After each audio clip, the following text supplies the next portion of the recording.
하나님 말씀 보겠습니다. 하나님 말씀은 창세기 12장입니다.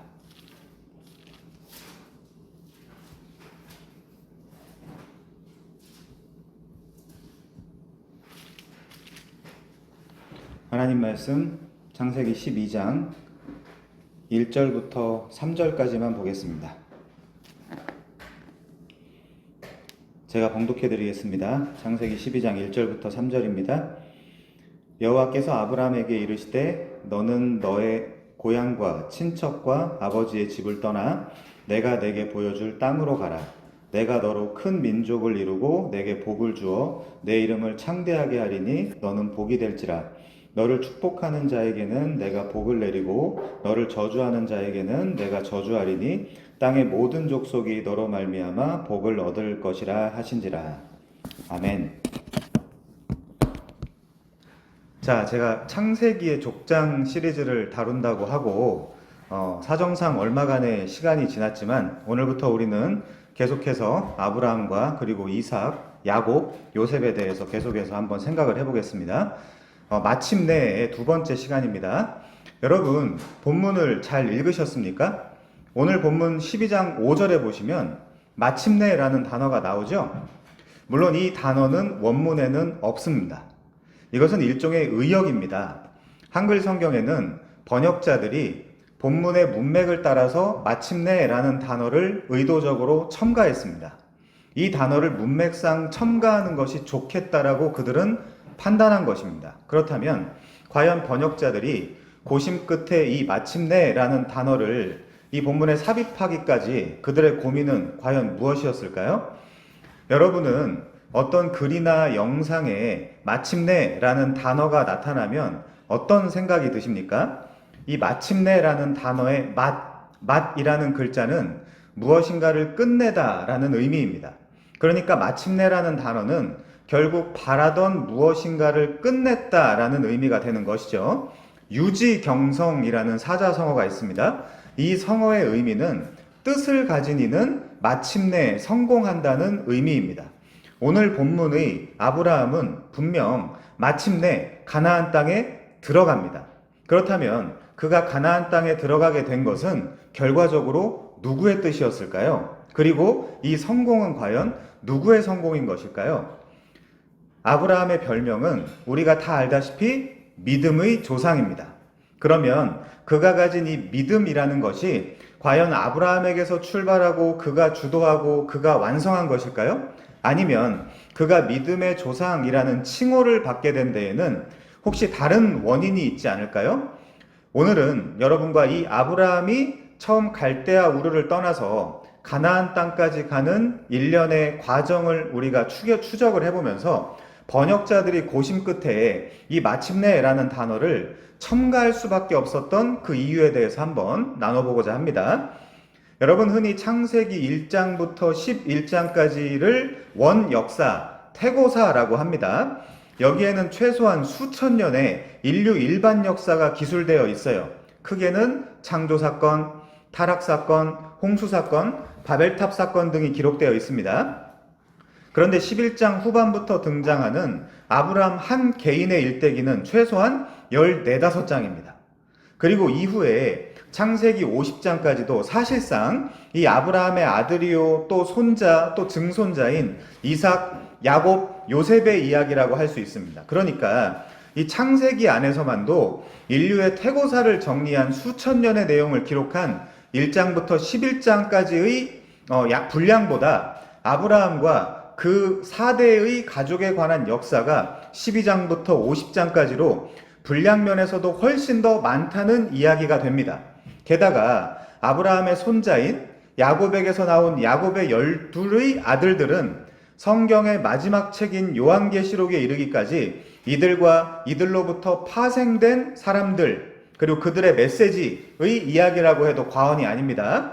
게다가 조금 과장해서 말하면 오늘 이 창세기 12장의 그 이야기 전에 등장하는 창세기 1장부터 11장까지의 여러 복잡 다단하고 인류 태고사의 그 처참한 이야기들도 결국은 제가 볼 때 이 아브라함과 그 가족들을 등장시키기 위한 의도가 아닌가 생각이 될 정도로 저는 이 아브라함이라는 인물과 그의 가족들의 비중이 무겁게만 느껴집니다. 여러분, 심지어 신약의 문을 여는 예수님, 그를 처음 소개하는 마태복음이라는 책에도 여러분들이 너무 잘 알다시피 한글 성경 기준 아브라함과 다윗의 자손 예수 그리스도의 세계라라고 시작을 합니다. 아브라함부터 나와요. 게다가 이 아브라함은 신구약 전체에서 400여 번, 신약에서만도 무려 70여 번 등장하는 인물입니다. 제 개인적으로는 이 구속사의 길 위에서 가장 중요한 사건은 예수 그리스도의 초림과 재림이라고 생각을 합니다. 그런데 이 사건의 가장 중요한 원인과 기반이 되는 것이 바로 오늘 이야기의 주인공인 아브라함과 그가 받은 언약 때문이라는 사실을 여러분, 우리는 그것을 분명히 꿰뚫고 있어야 됩니다. 그렇다면 여러분들은 언약을 분명하게 이해하고 계셔야 된다는 결론이 나오는 것이죠. 여러분, 성경 전체의 주제를 한마디로 말하자면 하나님 나라입니다. 하나님 나라. 많이 들어보셨죠? 하나님 나라. 우선 이 나라라는 개념은 창세기 10장에 처음 등장하는 개념이에요. 노아의 홍수가 끝나고 노아의 아들들인 셈, 함, 야벳이 또 자손을 낳고 이들로부터 여러 나라와 백성으로 나뉘어서 각기 언어와 종족과 나라를 구성해 나가기 시작했습니다. 우리 함께 보겠습니다. 창세기 9장 19절입니다. 창세기 9장 19절이요. 노아의 이 세 아들, 말하자면 셈, 함, 야벳이죠. 노아의 이 세 아들로부터 사람들이 온 땅에 퍼지니라. 자, 창세기 10장 5절 보겠습니다. 이들로부터, 여기 이들은 야벳이에요. 야벳. 자, 이들로부터 여러 나라 백성으로 나뉘어서, 잘 보세요. 각기 언어와 종족과 나라대로 바닷가의 땅에 머물렀더라. 자, 창세기 10장 20절도 보겠습니다. 이들은 함의 자손이라.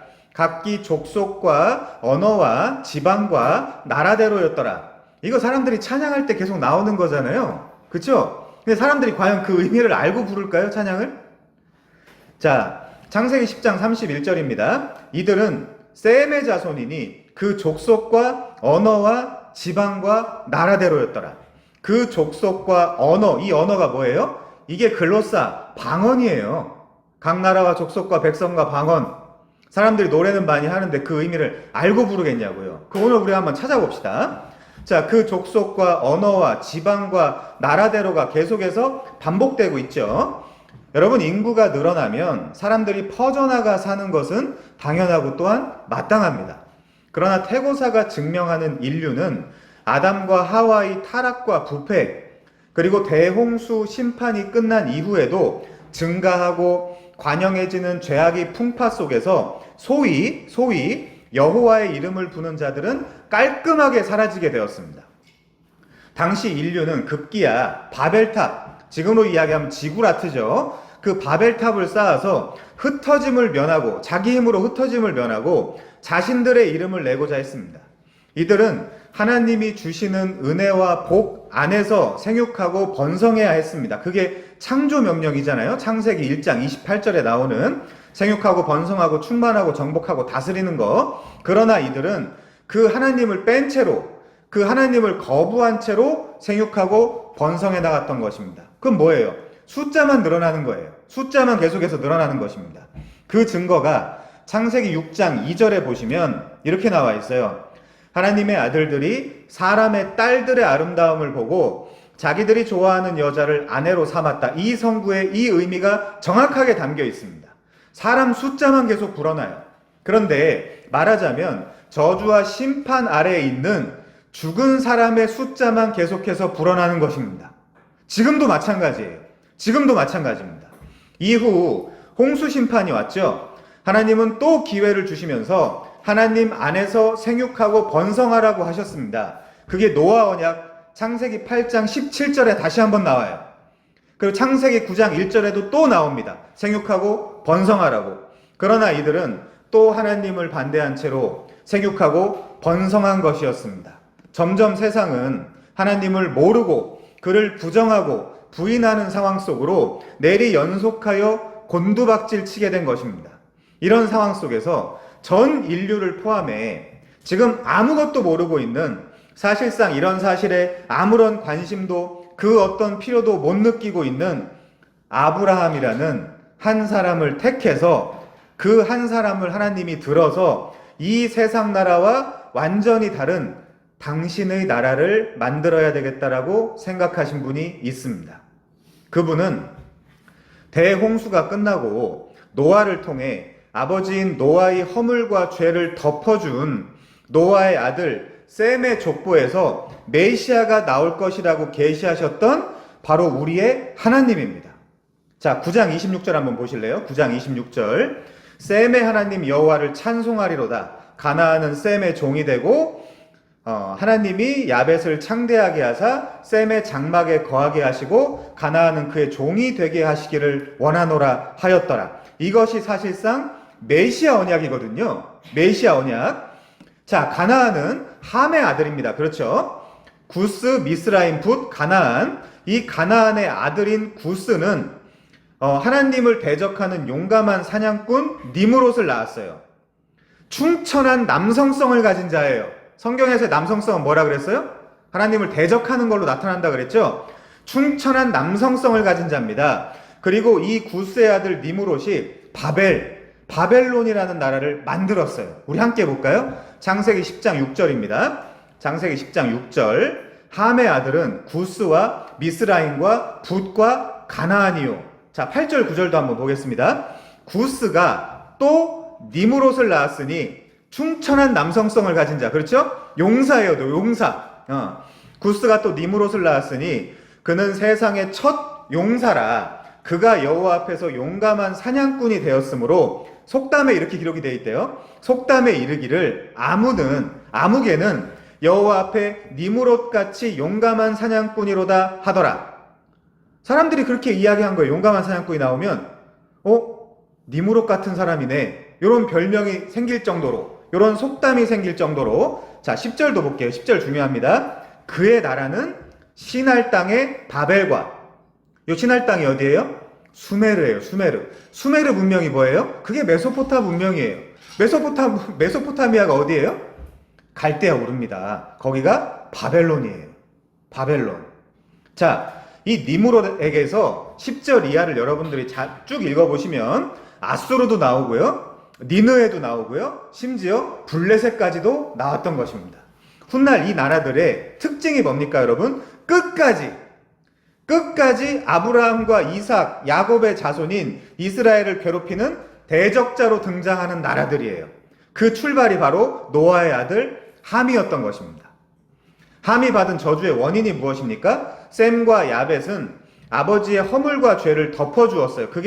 그 동사가 카사거든요. 카사, 이 피엘 동사입니다. 피엘 동사, 와우 계속법의 미완료 3인칭 남성 복수에, 왜냐면 둘이 덮어줬으니까, 셈과 야벳이. 이 카사가 무슨 뜻이냐면 덮어주다, 감싸주다. 그리고 여러분 신약적 의미 잘 생각해보세요. 이 단어 옷을 입혀주다는 의미를 갖고 있어요. 옷을 입혀주다. 그걸 한 거예요, 지금 셈과 야벳이. 그러나 함은 아버지의 허물을 보고 밖에 나가서 소위 고자질, 폭로, 참소, 침소봉대를 했습니다.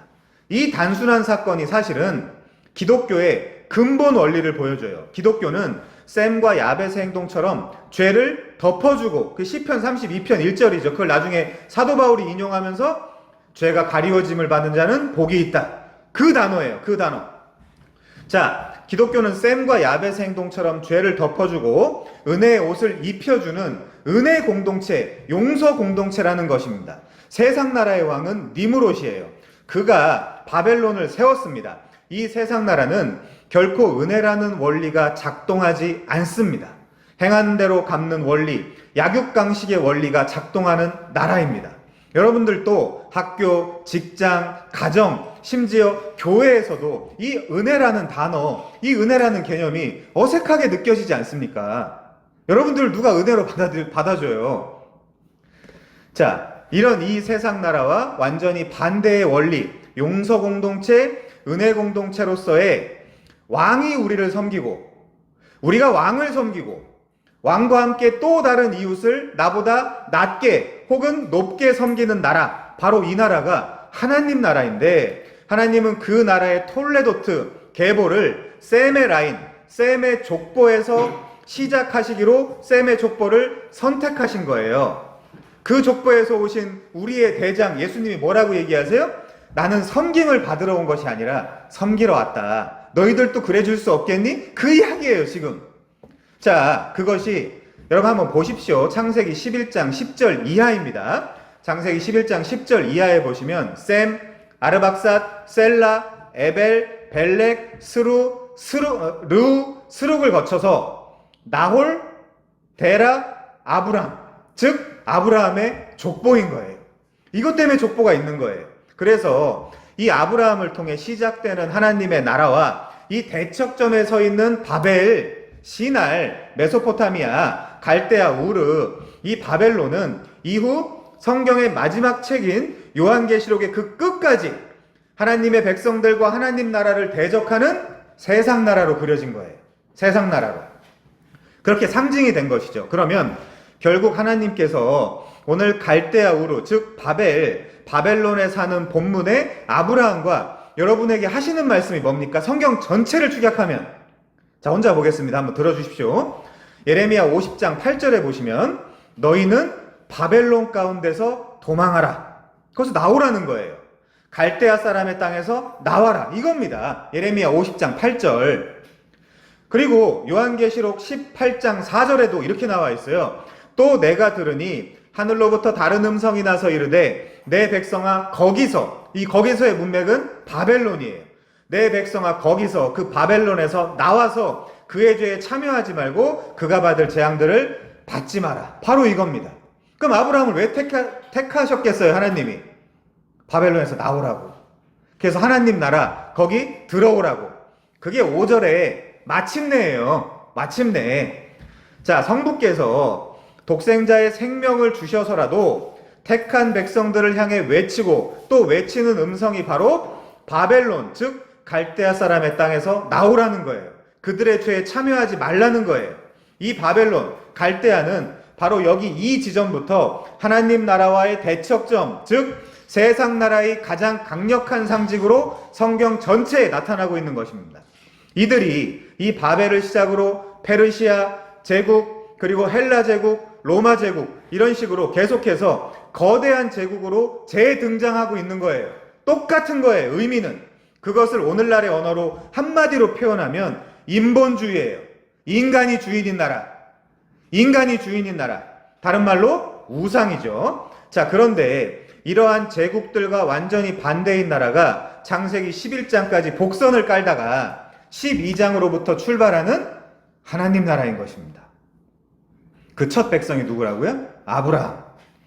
자, 하나님이 왕인 나라, 하나님이 통치하는 나라, 그것이 바로 말쿠트 엘로임, 바실레이아투 때우, 하나님의 나라입니다. 하나님은 지금 그 나라를 만들고 싶은 거예요. 하나님과 동행, 할라크하는 나라, 하나님으로부터 완전 탐이 맺이는 나라, 그것을 구현하시기 위해서 여기까지 하나님은 또 포기하지 않으시고 그의 신실함 가운데 셈의 계보에서 등장시키는 인물이 아브라함이에요. 그렇게 보셔야 돼요. 문맥적으로. 여러분, 사람들이 이 아브라함에 대해서 대부분 어떤 이미지를 갖고 있을까요? 그의 출중한 믿음으로 하나님 앞에서 흔들림 없이 갈대아 우르를 떠나 최종 목적지인 가나안까지 좌고우면하지 않고 굳세고 당당히 나아간 자, 또 모리아산에서 아낌없고 거침없이 자신의 독생자를 하나님께 바친 대단한 순종의 소유자, 뭐 이런 식으로 사람들이 아브라함을 생각하고 있단 말이죠. 그런데 여러분, 놀랍게도 이런 표현들이야말로 바로 이 바벨론에서 이 세상에서나 사용하는 사실상 진리나 복음이나 은혜와는 아무런 상관이 없는 아주 파괴적인 인본주의적 어법인 것입니다. 아브라함이야말로 바벨 지역에 살던 지독한 우상 숭배자였어요. 바울이 그런 표현을 하죠. 구원은 원하는 자로 말미암음도 아니요 다른 박질하는 자로 말미암음도 아니요 오직 긍휼히 여기시는 하나님으로 말미암은 것이다 라고요. 맞습니다. 당시 아브라함은 구원에 관심이 없었어요. 하나님에게도 아무런 관심이 없었습니다. 아브람, 바벨론 지역의 이름이에요. 이는 바벨론과 우가릿 토판들, 그리고 신아시리아 제국의 토판들에서 너무 쉽게 발견될 수 있는 아주 흔하디 흔한 이름이었습니다. 아부는 아버지란 뜻이에요. 람은 지도자와 우두머리 같은 곳에 수식하던 높다, 고귀하다 라는 뜻으로 종합하면 이 아부람은 높은 아버지란 뜻이에요. 높은 아버지. 전형적으로 바벨론의 이름, 이 세상의 이름입니다. 아브라함의 출발은 이 세상 사람이었다는 거예요. 그런 그를 하나님께서 완벽하게 타락하고 급격하게 무너져가고 있던 이 세상 속에서 택하시고 뽑아낸 거예요. 그걸 언컨디셔널 일렉션이라고 합니다.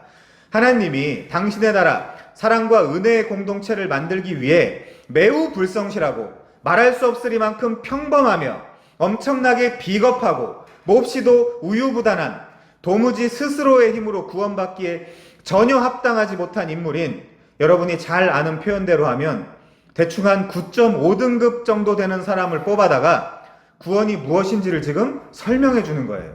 아브라함을 닮아서는 안 돼요. 자, 우리 1절부터 한번 보겠습니다. 여호와께서 이르시되 너는 너의 고향과 친척과 아버지의 집을 떠나 내가 내게 보여줄 땅으로 가라. 여러분, 이 본문을 보면 어떤 생각이 드십니까? 우선 주어를 좀 볼까요? 주어 은느니가. 자, 은느니가가 여호와로 되어 있죠. 정확하게 하나님이 먼저 그를 부르시는 거예요. 그게 기독교의 원리입니다. 내가 하나님께 나아가는 게 아니에요. 하나님이 부르시는 겁니다.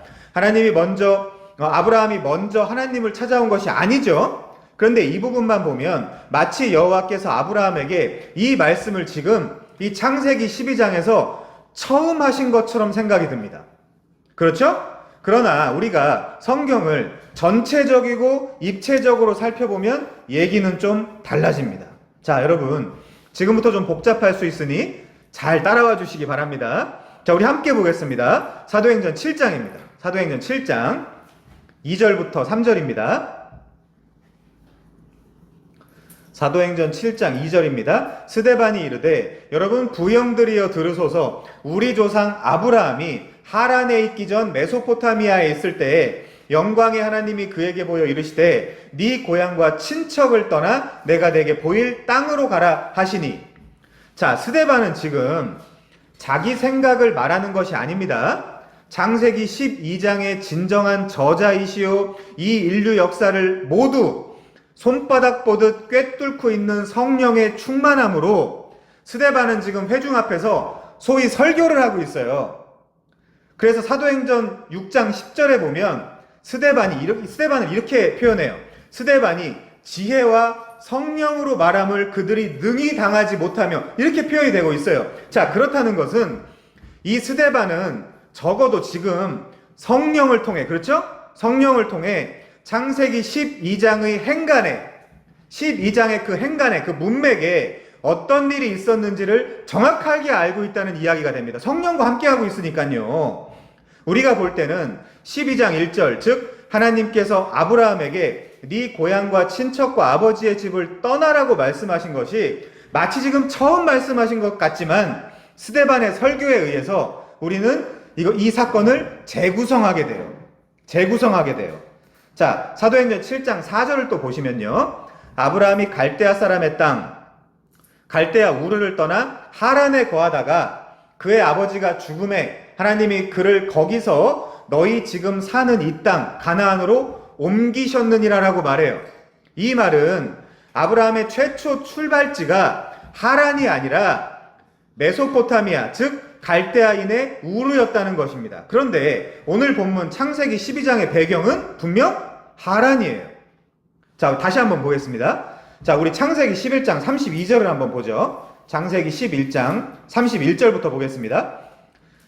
자, 진지하게 봐주십시오. 데라가 그 아들 아브람과 하란의 아들인, 요거는 사람 이름이죠.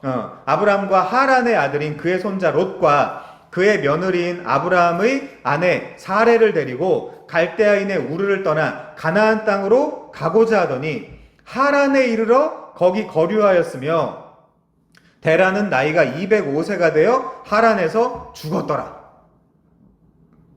자, 창세기 11장의 끝에 아브라함의 가족들이 지금 어디 있다고 말하고 있죠? 분명 하란이죠. 하란. 그리고 연결하여 창세기 12장 4절에도 보시면 아브라함이 하나님의 말씀을 듣고 하란을 떠날 때 75세였다라고 말하고 있어요. 그러면 자, 논리적으로 무슨 영적 모양을 떠나서 논리적으로 창세기 11장 31절과 그쵸?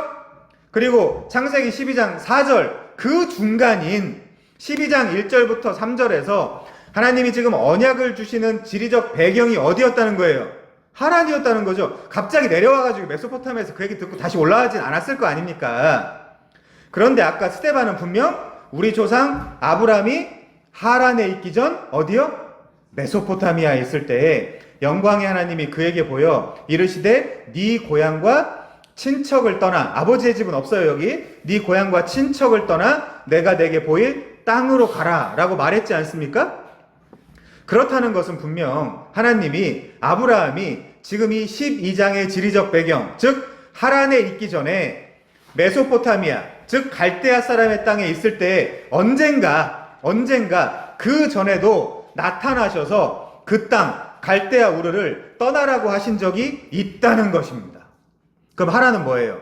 가나안 땅으로 가기 위한, 올라가서 좀 내려가면 가나안 땅이거든요. 올라가서 가나안 땅에 가기까지 하란은 뭐예요? 경유지일 뿐이에요. 경유지. 자, 종합하면 우리가 창세기 12장을 대할 때 하나님이 지금 아브라함에게 처음 나타나서 말씀하셨고 딱 한 번 말씀하시자마자 아브라함은 곧바로 짐을 싸서 마치 건곤일척의 자세로 바로 그 땅을 호련히 떠난 믿음의 사람이라고 착각을 할 수 있지만 사실은 그렇지가 않다는 것입니다. 뭐 한 거예요? 하나님이 설득하신 거예요. 설복. 계속해서 설득시키는 거예요. 저와 여러분처럼. 12장 이전에 하나님이 최소 한 번 이상, 그쵸? 논리적으로 최소 한 번 이상 아브라함에게 네 고향과 친척을 떠나라고 말씀하셨던 것입니다. 하나님께서 아브라함아 네 고향을 떠나라 그러니까 아브라함이 알겠습니다. 지금 당장 짐 싸서 떠나겠습니다. 딱 이렇게 떠날 것 같잖아요. 기존에 우리가 들어온 거에 의하면 앞뒤 안 보고 탁 순종하여 떠난 거라고. 그러니까 믿음의 조상이라고. 그러나 오늘 본문의 문맥을 가만히 살펴보면 아브라함이 말하자면 어지간히 말을 안 들어서 아니면 하나님의 말씀이 아직은 안 통해서 지금 다시 한번 더 이야기하는 것으로 보여진다는 것이죠. 이 사도행전 7장 4절에 나타난 갈대아라는 곳은 결국 바벨론 지역입니다. 하나님은 아브라함에게 먼저 찾아오셔서 바벨론을 떠나라고 하시는 것입니다. 마치 여러분 성경 전체에 울려 퍼지는 내 백성아 거기 그 바벨론에서 나와서 그의 죄에 참여하지 말고 그가 받을 재앙들을 받지 말라라는 그 메아리가 지금 아브라함에게도 울려 퍼지는 것 같지 않으세요?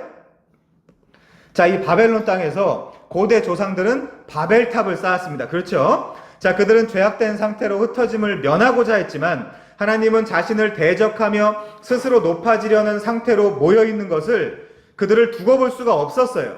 그래서 하나님께서는 그들을 온 지면으로 흩어버리셔서 그 도시 건설을 중단시켰습니다.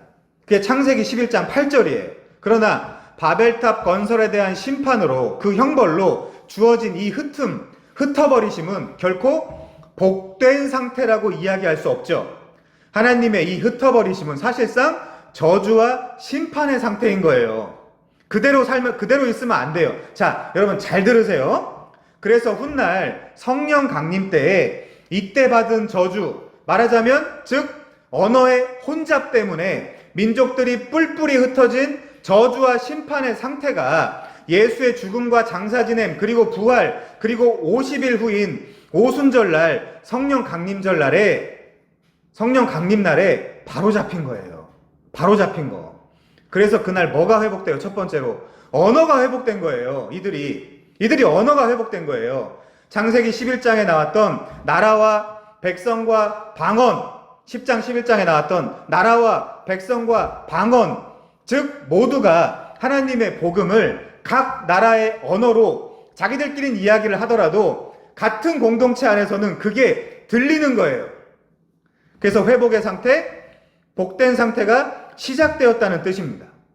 그래서 다시 이 바벨탑 때 받았던 저주, 탈피해서 다시 생육하고 번성한 상태를 오순절 성령 강림 이후에 말씀이 흥왕하여지고 구원받는 자의 숫자가 늘어나며 바벨탑 사건의 저주가 그렇게 풀려나가는 모습들로 그려져 있는 거예요.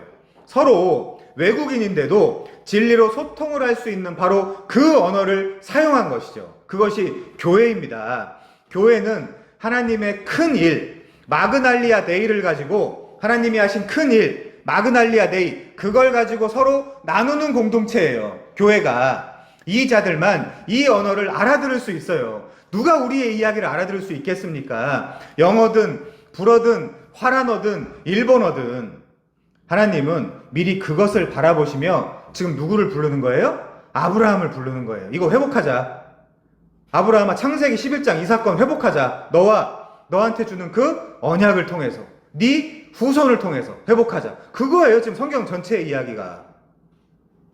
돌아와서 오늘 본문의 12장의 지리적 배경은 분명 하란이에요. 하나님은 한 번 말해서 안 들으니까 재차 말씀하신 것입니다. 그것이 믿음의 과정이에요.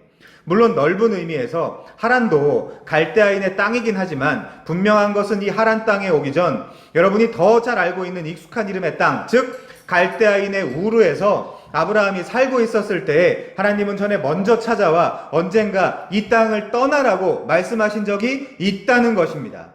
이 갈대아인의 우르라는 땅은 달의 신이라고 이야기하는 신, 그것을 주되게 섬기는 땅이에요. 그 외에도 여러 우상인 태양신, 달신, 토지신 뭐 그런 것들이 바글바글했던 곳이에요. 아브람, 사레, 롯 같은 이런 인명들도 다 바벨론의 우상 숭배에 쩌든 당시 문화에 영향을 받은 그런 이름들이에요. 다 우상의 이름들이에요. 아브라함은 바로 그 문화권 아래에서 태어나고 자랐던 것입니다. 아버지 대란 어떤 사람이었습니까? 지독한 우상 숭배자였습니다. 그 무슨 근거로요? 여호수아 24장에 가보겠습니다. 여호수아 24장 2절입니다. 여호수아 24장 2절이요.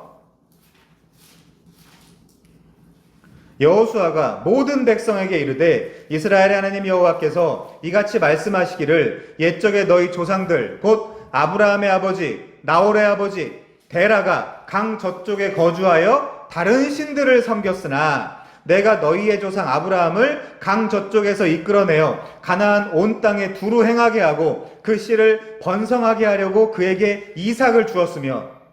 하나님 나라를 번성하게 하려면 어떻게 해야 되는 거예요? 이 복음을 전하면 되는 거예요. 자, 우선 창세기 14장 13절을 보시면 성경에 처음 히브리 사람 아브라함이라는 표현이 나와요. 창세기 14장 13절에 보면 단수는 이브리, 복수는 이브림. 자, 그 표현이 나오거든요. 처음 나와요. 이 히브리라는 말은 히브리어 동사 아바르라는 단어에서 나온 건데 아바르는 강을 건너다라는 뜻이에요. 그러니까 히브리인이라는 말은 강을 건넌 자라는 뜻으로 의역할 수 있어요. 그리고 하나님에 의해서 가나안에 가기 위해 처음 강, 그 유프라테스거든요. 유브라데, 그 유프라테스를 건넌 자가 바로 이 아브라함입니다. 그래서 이 아브라함을 유대인들의 조상일 뿐 아니라 히브리인들의 조상으로도 불려지는 것이에요. 자, 지금 방금 읽었던 여호수아 24장 2절, 3절에서도 강 저쪽에 데라가 거주하며 다른 신들을 섬겼는데 하나님이 너희 조상 아브라함을 강 저쪽에서 이쪽으로 이끌어냈다라고 이야기하고 있죠. 그래서 훗날 이 아브라함의 자손들인 이스라엘이 애굽을 떠나게 하기 위해서 모세에게 하나님이 나타나셨을 때에도 하나님은 굳이 자신의 이름을 뭐라고 소개하시죠? 이따 한번 찾아보세요. 3장 18절, 5장 3절, 7장 16절, 9장 1절, 10장 3절 등에서 굳이 하나님이 나는 히브리인들의 하나님이라고 해요.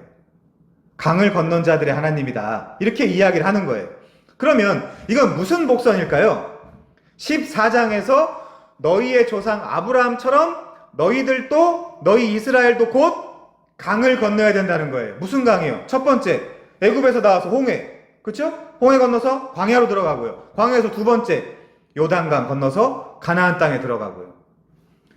조상 아브라함은 유브라데를 건너서 약속의 땅으로 넘어가게 되죠. 여러분도 아시겠지만 강을 건넌다라는 표현은 옛삶과 완전히 결별한다라는 의미를 갖습니다. 니마 그 강을 건너지 마오. 자, 그래서 굳이 여호수아가 지금 강 저쪽에서 강 이쪽으로라는 표현을 강조해서 사용하고 있는 거예요.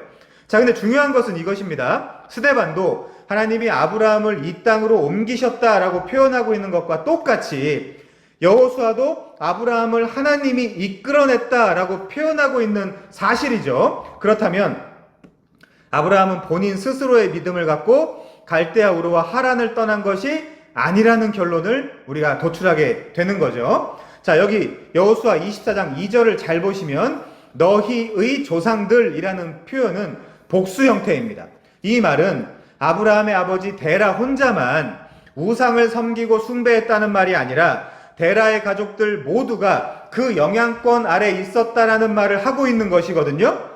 그래서 유대인들의 전설에 의하면 아브라함만은 우상을 다 파괴하고 아버지 데라에게 멋지게 따졌다라는 이야기가 전해지는데, 그러나 그렇지 않습니다. 그것은 전설일 뿐이죠. 아브라함도 분명 우상 숭배자였던 것입니다. 메소포타미아, 갈대아, 이내 우르에서 말이죠. 자, 그 처참한 우상의 땅을 떠나라고, 그 땅, 그 옛 나라를 떠나 내가 세울 나의 나라, 새 나라에 동참하라고 하나님이 직접 아브라함을 찾아와서 지금 부르고 계신 거예요.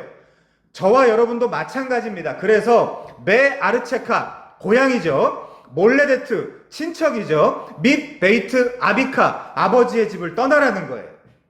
지난 시간에 이걸 상세히 다 살펴봤습니다. 자, 그래서 아브라함 때부터 시작된 하나님의 나라가 성경 마지막 책 요한계시록에서도 이렇게 표현돼요.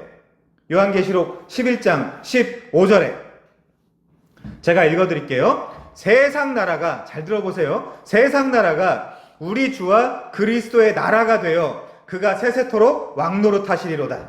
이것이 여러분 요한계시록의 대주제입니다. 이 나라로 종속하고 복속하라는 거예요. 이 나라로 각 나라와 족속과 백성과 방언을 부르시는 거예요. 그래서 우리는 본문을 보면서, 아니 넓게는 성경 전체를 보면서 아브라함이라는 개인에 집중할 것이 아니라 하나님의 은혜와 하나님의 인도하심을 먼저 찾아야 되는 것입니다. 그러니까 딱 중간치기 정도, 아니 중간보다도 못한 사람 하나를 하나님이 신중하게 선택을 했겠죠. 아브라함 정도면 괜찮겠다, 모든 사람들한테 보여주기에. 그를 하나 꺼내서 그를 조상, 포파더로 삼아서 과연 구원의 서정이 무엇인가를 보여주셔야 오고 또 오는 모든 세대가 그를 보면서 저게 구원이구나, 저것이 하나님의 은혜의 본질이구나, 하나님께서 저런 자도 구원하시고 쓰셨으니 나같이 못난 자도 희망이 있는 것이로구나, 나도 하나님이 주신 공짜로 사라고 하는 그 티켓만 사면 저 나라에 입성 들어갈 수 있겠구나 라고 깨달으라는 거예요. 아브라함을 높이거나 담자라고 이야기하라는 게 아닙니다. 하나님께서 믿음의 예시로 저나 여러분과 전혀 상관이 없는 너무나 훌륭한 사람들, 예를 들면 아브라함과 동시대에 있었던 그런 욥 같은 사람들을 꺼내 들면 우리가 공감이나 할 수 있겠습니까? 아니 어느 날 갑자기 저 바로 옆에 아차산 있죠? 아차산에 올라가서 네가 제일 사랑하는 네 애인을 번제로 드려라 그러면, 아니 아직 전혀 수준도 안 되는데 갖다 드릴 수 있겠냐고요. 그래서 구원을 설명하는데 뭔가 살짝 이상한 혹은 뭔가 부족한 이 아브라함이 제격입니다. 아브라함은 훗날 아내도 팔아먹어요. 자기 살겠다고. 그 이유로 원래도 거부였지만 더욱 부자가 됩니다. 그때 아브라함이 치는 대사를 좀 볼까요? 창세기 12장 13절입니다. 이 배경은 아브라함이 훗날 가나안에 갔다가 기근이 들어 애굽에 거류하려고 그리로 내려갔을 때 애굽왕 파라오가 네 아내를 내어놓으라고 할까봐, 그리고 자기를 죽일까봐 아내에게 자신의 작전을 공개하는 중에 하는 말이에요. 자, 13절. 그대는 바로에게 나의 누이라고 좀 해줘라. 그러면 내가 그대로 말미암아 안전하고 내 목숨이 그대로 말미암아 보존되리라. 이거 어떻게 아내한테 말을 하죠? 마음속에 있다 손 치더라도 이거 어떻게 말을 하냐고요. 자, 말하자면 이런 거죠. 아내요, 자기가 바로랑 데이트를 좀 해줘야 될 것 같아. 그때 당신이 나를 남편이라고 하면 바로가 나를 그 자리에서 죽일 거니까 바로랑 하룻밤 데이트하는 건 좋은데 제발 자기는 자기를 내 누이라고 말해줘. 그래야 내가 죽지 않을 거야. 이렇게 말하고 있는 거예요, 지금. 당사자인 아내에게. 여러분, 이런 남편 만나고 싶어요? 이게 믿음의 조상입니까? 게다가 훗날 그랄 왕 아비멜렉 앞에 섰을 때도 똑같은 짓을 합니다. 창세기 20장 1절부터 2절 한번 볼게요. 아브라함이 거기서 네게부 땅으로 옮겨가 가데스와 술 사이 그랄에 거류하며 그의 아내 사라를 자기 누이라 하였으므로 그랄 왕 아비멜렉이 사람을 보내어 사라를 데려갔더니, 사람 고쳐 쓰는 거 아니에요? 안 고쳐져요, 사람은. 자, 심지어 이때는 하나님이 주신 약속의 자손 이삭이 이 사라의 뱃속에 있을 때였어요. 근데 그런 때였는데도 자기의 아내를 넘겨주고 자기는 살 궁리를 합니다. 도대체 이 아브라함을 어딜 닮으실 거예요? 이런 사람을 닮자고요? 큰일 날 소리. 이 사람을 닮아서 도대체 누구를 팔아먹으려고요? 전에 제가 전도사님들과 공부를 하다가 제가 이 이야기를 해드렸거든요. 어떤 그 전도사님이 아니 이런 남편 만나고 싶냐 그러니까 이런 남편 어떻게 생각하냐 그랬더니 그 전도사님이 하시는 말씀이 바로가 죽여버리기 전에 내가 먼저 죽여버리겠다고 하시더라고요. 자, 이 사람 아브라함은 하나님에 의해서만 달라지고 성장하고 성숙하게 되는 것입니다. 그래서 하나님은 결국에 창세기 18장 19절, 이게 목표죠. 이게 목표예요. 내가 그로 그 자식과 권속에게 명하여 여호와의 도를 지켜 ጼ데카 그리고 공도 미슈파트를 행하게 하려고 그를 택하였나니 이는 다 여호와가 아브라함에게 대하여 말한 일을 이루려 함이니라 라고 하는 것입니다. 그래서 이런 아브라함에게 그가 메소포타미아에게 혼자 있을 때 하나님이 나타나셔서 떠나라고 하니까 강 하나를 사이에 두고 거기를 못 건넌 상태에서 그 하란, 그 경유지일 뿐인데 그 하란에서 그냥 주저앉아서 머물러 버린 것입니다. 하란에서 유프라테스 강 하나만 건너면 가나안이거든요. 그러니까 12장 1절에서 여전히 하란 땅에 머물러 있다라는 것은 아직 바벨론 문명 그 끝자락에서 발을 떼지 못하고 거기 붙어 있는 상태인 거예요. 강을 건너지 않고 거기 붙어서 또 그냥 정착해 버린 것입니다. 정확하게 우리 모습이에요. 사실 당시 고대 시대에 강을 건넌다는 것 자체가 굉장히 부담스러웠던 일이라는 건 사실입니다. 메소포타미아 문명권에서 또 다른 문명권으로, 다른 세상으로, 다른 나라로 건너가는 거잖아요. 죽음을 담보한 일이에요. 이제는 그러니까 하나님 말씀에 순종하는 순간 천막치고 유목민, 노마드라고 들어보셨죠? 그 노마드 생활을 해 나가야 돼요. 그것을 신약에서 뭐라고 하냐면 나그네라고 하는 거예요. 신약에서 베드로가 너희들은 거류민과 나그네다라고 하지 않습니까? 나그네를 NIV에서는 세상에서 낯선 자들이라고 하고요. NASB에서는 외인으로 거주하고 있는 자들 이렇게 번역을 했어요. 이 그리스도인들이야말로 이 세상에서 낯선 자들, 이 세상에서 잠시 나그네 생활을 하고 있는 자들로 규정된 거예요. 누구처럼요? 아브라함처럼요. 왜요? 강을 건넜으니까. 여기는 내 땅, 내 나라, 내 세상이 아니다 이거죠. 그래서 히브리서의 기자도 그리스도인들은 여기는 영구한 도성이 없고 장차 올 것을 찾는 자들이다 라고 묘사를 했어요. 사도 바울도 우리의 시민권은 하늘에 있다 라고 묘사를 했죠. 그래서 창세기 23장 4절에 보시면 이렇게 나와 있어요.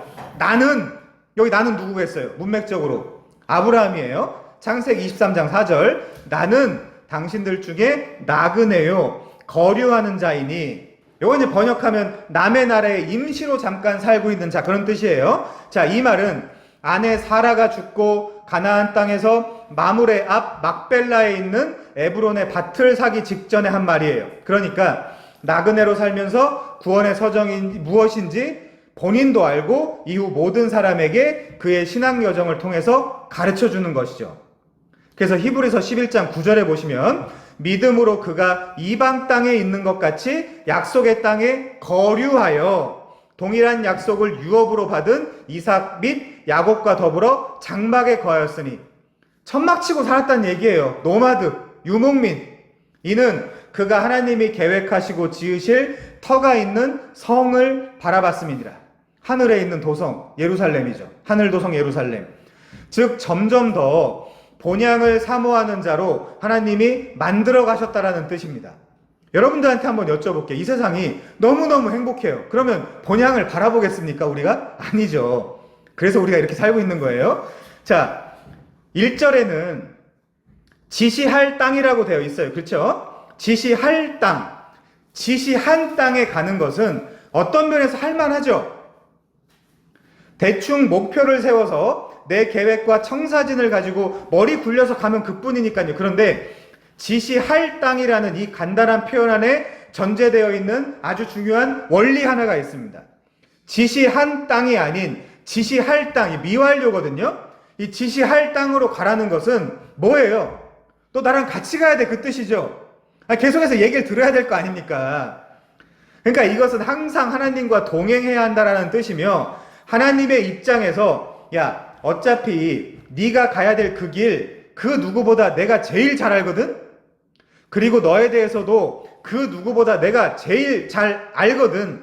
너 분명히 갈짓자를 그리면서 우로도 좌로도 치우칠 거야. 실수할 거야. 실패할 거야. 그래도 내가 네 옆에 있을 거야. 너와 언제나 함께 할 거야. 나는 너를 반드시 내가 생각하고 확정한 그 목표와 목적지까지 반드시 이르게 할 거야. 그게 유지경성이에요.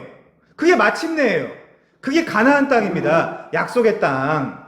그래서 유프라테스만 건너면 가나안 목적지인데, 거길 지금 못 건너고 있는 아브라함에게 지금 이 12장, 즉 다시 나타나신 하나님이 본토, 친척, 아버지의 집을 떠나라고 재차 말씀하고 계신 것입니다. 여러분, 아브라함이 처음 갈대아 우르를 떠날 때 몇 명 정도가 나왔을 것 같으세요? 몇 명 정도가? 훗날 아브라함이 집에서 길리고 연습한 자 318명을 데리고 그돌라오멜의 4개국 동맹군을 무찌르죠. 318명을 데리고. 그것도 물론 말도 안 되는 이야기지만, 자, 우르, 하란, 가나안의 여정 중에 키운 군사가 아니고 집에서 기르고 훈련한 자 318명입니다. 자, 여러분 생각해 보세요. 나가서 싸울 사람도 필요하지만 집을 지킬 사람도 필요하겠죠. 그래서 학자들 중 아브라함이 집을 떠날 때 최소 1000명, 많게는 2000명을 잡는 사람들도 있습니다. 정확하게는 우리가 알 수 없죠. 자, 보통 이 아브라함의 소명장에서 사람들이 어떻게 상상을 많이 하시냐면요, 하나님이 아브라함에게 떠나라고 하시니까 보찜 하나 챙겨가지고 거기다가 삼각김밥 몇 개 넣고 탄산수 몇 개 넣고 아주 단출하게 출발했을 것이다, 이렇게 상상을 한단 말이죠. 자, 318명이 전부라면 그 전부가 다 전쟁에 나가면 집은 누가 지킬 것이며, 아이들은 누가 돌볼 것이며, 밥은 누가 할 것이며, 행정은 누가 보겠습니까? 잡무는 누가 해요? 그렇죠? 자, 그래서 고대 근동에서 적어도 적게는 1000명, 많게는 2000명이라는 어마어마한 숫자가 갈대아 우르를 떠나 하란에서 강을 못 건너고 머무르고 있다는 것은 보통 일이 아니었을 것입니다. 아내와 조카가 단출하게 애굽을 걸어가는데, 그쵸? 아내가 바로의 눈에 띄겠어요? 아브라함, 아내, 조카 이렇게 단출하게 걸어가는데 바로의 눈에 띄겠냐고요, 이 사람들이. 그 대제국의 파라오에게? 자, 당시로서 갈대아인의 우르가 아주 큰 도시였는데 하란도 마찬가지로 대도시였습니다. 메소포타미아 문명권 안에 들어있는 상업도시였죠. 메소포타미아라는 뜻 자체가 메소스포타모스, 두 강 사이의 땅이란 뜻이거든요. 그러니까 티그리스와 유프라테스 사이의 땅이라는 뜻입니다. 비옥한 초승달 지역이죠. 총균세의 그 배경이 되는, 자, 이런 곳들은 당시 번성할 수밖에 없는 지역이었어요. 이 강들을 중심으로 발달한 고대 문명인 메소포타미아 문명권 아래에서 우르나 하란이나 다 매우 큰 도시들이었습니다. 그래서 자연스럽게 우상이 넘쳐날 수밖에 없는 지역이었어요. 배운 것이 도둑질이라고 데라와 그의 가족들이 거기 하란에 머물러서 뭘 했겠어요? 또 다양한 우상을 섬기며 거기서 정착했을 것입니다. 왜죠? 지금 창세기 12장에서 분명 하나님이 최소 2번째 나타나서 말씀하셨는데도 불구하고 하나님은 아브라함에게 또 뭐라고 하세요? 고향과 친척과 아버지의 집을 떠나라고 재차 말씀하고 계시거든요. 너 이제 갈대아 우르라는 바벨론을 떠나 하나님 나라로 인간 족보를 떠나 예수 그리스도의 족보로 우상을 떠나 헤세드와 에메트 즉 인자와 진리의 하나님 품으로 돌아오라는 것입니다. 그래서 예수의 족보에 아브라함이 제일 먼저 편입되어 있지 않습니까? 마태복음 1장 1절에. 그래서 결국 12장 1절의 표현들을 살펴볼 때 아버지 데라는 이미 그전 하란 땅에서 이미 진즉 죽었는데도 그 땅, 그 문화, 그 관습, 그 썩어져가는 옛사람의 구습에서 떠나라고 하시는 거거든요. 자, 우리 데라의 족보를 좀 더 추적해보면 몇 가지 중요한 사실이 더 드러나게 됩니다. 우리 창세기 11장 27절 한번 보겠습니다. 입체적이고 종합적으로 27절 데라의 족보, 데라의 톨레도트는 이러하니라. 데라는 아브라함과 나홀과 하란을 낳고 하란은 롯을 낳았으며 하란은 그 아비 데라보다 먼저 고향 갈대아인의 우르에서 죽었더라. 자, 여러분 지금 여기에 나오는 하란은 사람 이름이에요. 아까 2번째 하나님이 나타나신 이 하란은 땅 이름이고요. 그거 잘 분별하시기 바랍니다. 자, 아무튼 데라는 70세에 아브라함과 나홀과 하란을 낳았다 그러죠. 아브라함이 제일 먼저 등장해서 그렇지 하란이 첫째, 나홀이 둘째, 아브라함이 막내입니다. 그런데 첫째, 즉 장자가 데라보다 먼저 갈대아인의 땅에서 죽었다고 되어 있어요. 이 사람들이 하란에 가기 전 갈대아인의 우르에 있었다라는 것이 확실하다라는 클루가 여기 또 한 번 나오는 거잖아요. 자, 그런데 스데반은 분명 아브라함이 하란에 있기 전 바로 이 메소포타미아에 있을 때 영광의 하나님이 그에게 나타나 고향과 친척을 떠나라고 하셨다라고 말했잖아요. 자, 이 아버지 데라의 집은 가족 모두가 부유하고 안정적인 생활을 할 수 있었던 곳입니다. 그런데 이 집의 막내 아브라함이 말하자면 이런 거예요. 어느 날 갑자기 아버지 데라에게 찾아가서 이렇게 말하는 거예요. 아버지, 왜? 떠나래요. 누가? 그건 잘 모르겠어요. 미쳤어? 아니요. 근데 너무너무 명확하고 선명하게 하나님이라는 분이, 이때 잘 모릅니다. 아브라함은 하나님이라는 분이 나타나서 떠나라고 해서 제가 지금 그것을 부정할 수가 없어요. 너무 두근두근해요 지금. 그럼 어디로 떠나래? 몰라요. 앞으로 지시해 준대요. 일단 떠나래요. 전 그래서 가야 될 것 같아요. 자, 여러분 생각해 보세요. 아무리 막내 아들이 한 말이라도 데라가 이 말을 곧이곧대로 들을 수 있겠습니까? 여러분도 종국에 하나님이 지시할 땅, 즉 하나님 나라를 향해서 가고 계신 분들이잖아요. 이렇게 한번 드라마타이즈 한번 해봅시다. 여러분에게 누군가가 야, 하나님이 누구야? 천국이 뭐야? 구원이 뭐야? 믿음이 뭐야? 성경이 뭐야? 라고 묻는다면 명쾌하게 지금 대답해 줄 수 있어요? 자, 여러분도 이 구원 열차에 타자마자 이 신앙의 길 위에서 하나하나 맞닥뜨리는 모든 것을 지금 당장 다 설명할 수는 없고 점차적으로 하나님과 동행하며 첫 번째 이론적으로, 두 번째 또 경험적으로 배워가며 정리해 가야 하는 것과 똑같이 지금 이 아브라함도 아버지 데라에게 이 구원에 대해, 내가 가는 노정에 대해, 하나님 나라에 대해 적어도 지금은 뭐 하나도 제대로 설명할 수 없는 것과 똑같은 현실인 것입니다. 여러분이 부족하다, 잘못하고 있다, 그런 말씀을 드리는 게 아니에요. 아브라함의 신앙이 그렇게 시작된다고요. 믿음의 조상도 창세전에 계획되었지만 이렇게 역사 속에서, 시간 속에서 만들어져 간다고요. 여러분도 마찬가지라는 것입니다. 아니, 한번 생각해 보세요. 어느 날 잘 먹고 잘 살고 있는 아브라함한테, 아브라함 입장에서 어떤 신이 갑자기 나타나서 야, 떠나. 누구세요? 떠나라고. 어디로요? 내가 지시해 줄 거야. 갑자기요? 당장 떠나. 좋은 말 할 때 빨리 떠나. 그럼 아버지한테 한번 물어볼게요. 그래서 쫄래쫄래 지금 아버지께 가서 물어보는 장면을 한번 상상해 보세요. 아버지, 어떤 신이 나타나서 갑자기 좀 떠나라 그러는데요? 누가? 잘 모르겠어요. 그럼 어디로 가라는데? 솔직히 잘 모르겠어요. 일단 집과 토지, 전답 등을 다 팔고 옛 생활을 깨끗하게 다 청산하고 그렇게 떠나면 점차적으로 알려준대요. 말하자면 이런 겁니다, 지금. 이 스토리의 문맥이 말하자면 이런 거예요. 막내가 아버지에게 가서 저 떠날게요. 혹은 저더러 떠나래요 라고 말하면 아버지가 그래 잘 가. 종종 들를 거지. 라고 하고 보냈겠습니까? 아니겠죠. 그래서 지금 장자 하란이 등장하는 거예요. 그 이후로. 하란이 어떻게 등장하고 있죠? 창세기 11장 28절입니다. 하란은 그 아비 데라보다 먼저 고향 갈대아인의 우르에서 죽었더라. 왜 굳이 성경이 이런 인포메이션을 우리에게 제공하는 걸까요? 이거 지금 데라의 족보, 데라의 톨레도트에 왜 고대에 가장 중요하게 여긴 장자의 죽음이 기록되어 있겠냐고요. 성경 전체에서 발견할 수 있는 사상은 인간의 생사화복은 분명 하나님의 손에 달려 있다는 것입니다.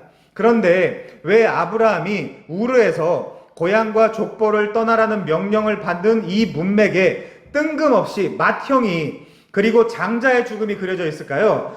하나님이 아브라함을 부르는 그 소명 중에 왜 하란이 아버지 데라보다 먼저 죽었겠습니까? 자, 중요한 사실, 성경 어디에도 이걸 이해하고 가야 돼요. 성경 어디에도 데라 보고 떠나라고 했다는 말은 없어요. 그쵸? 심지어 고향과 친척과 더불어 아버지의 집을 떠나라고 한 것은 사실 데라가 같이 가라는 이야기는 아닌 거죠. 이해되십니까? 아닌 거죠. 자, 우리 함께 이사야 51장 2절 한번 보겠습니다. 이사야 51장 2절이요.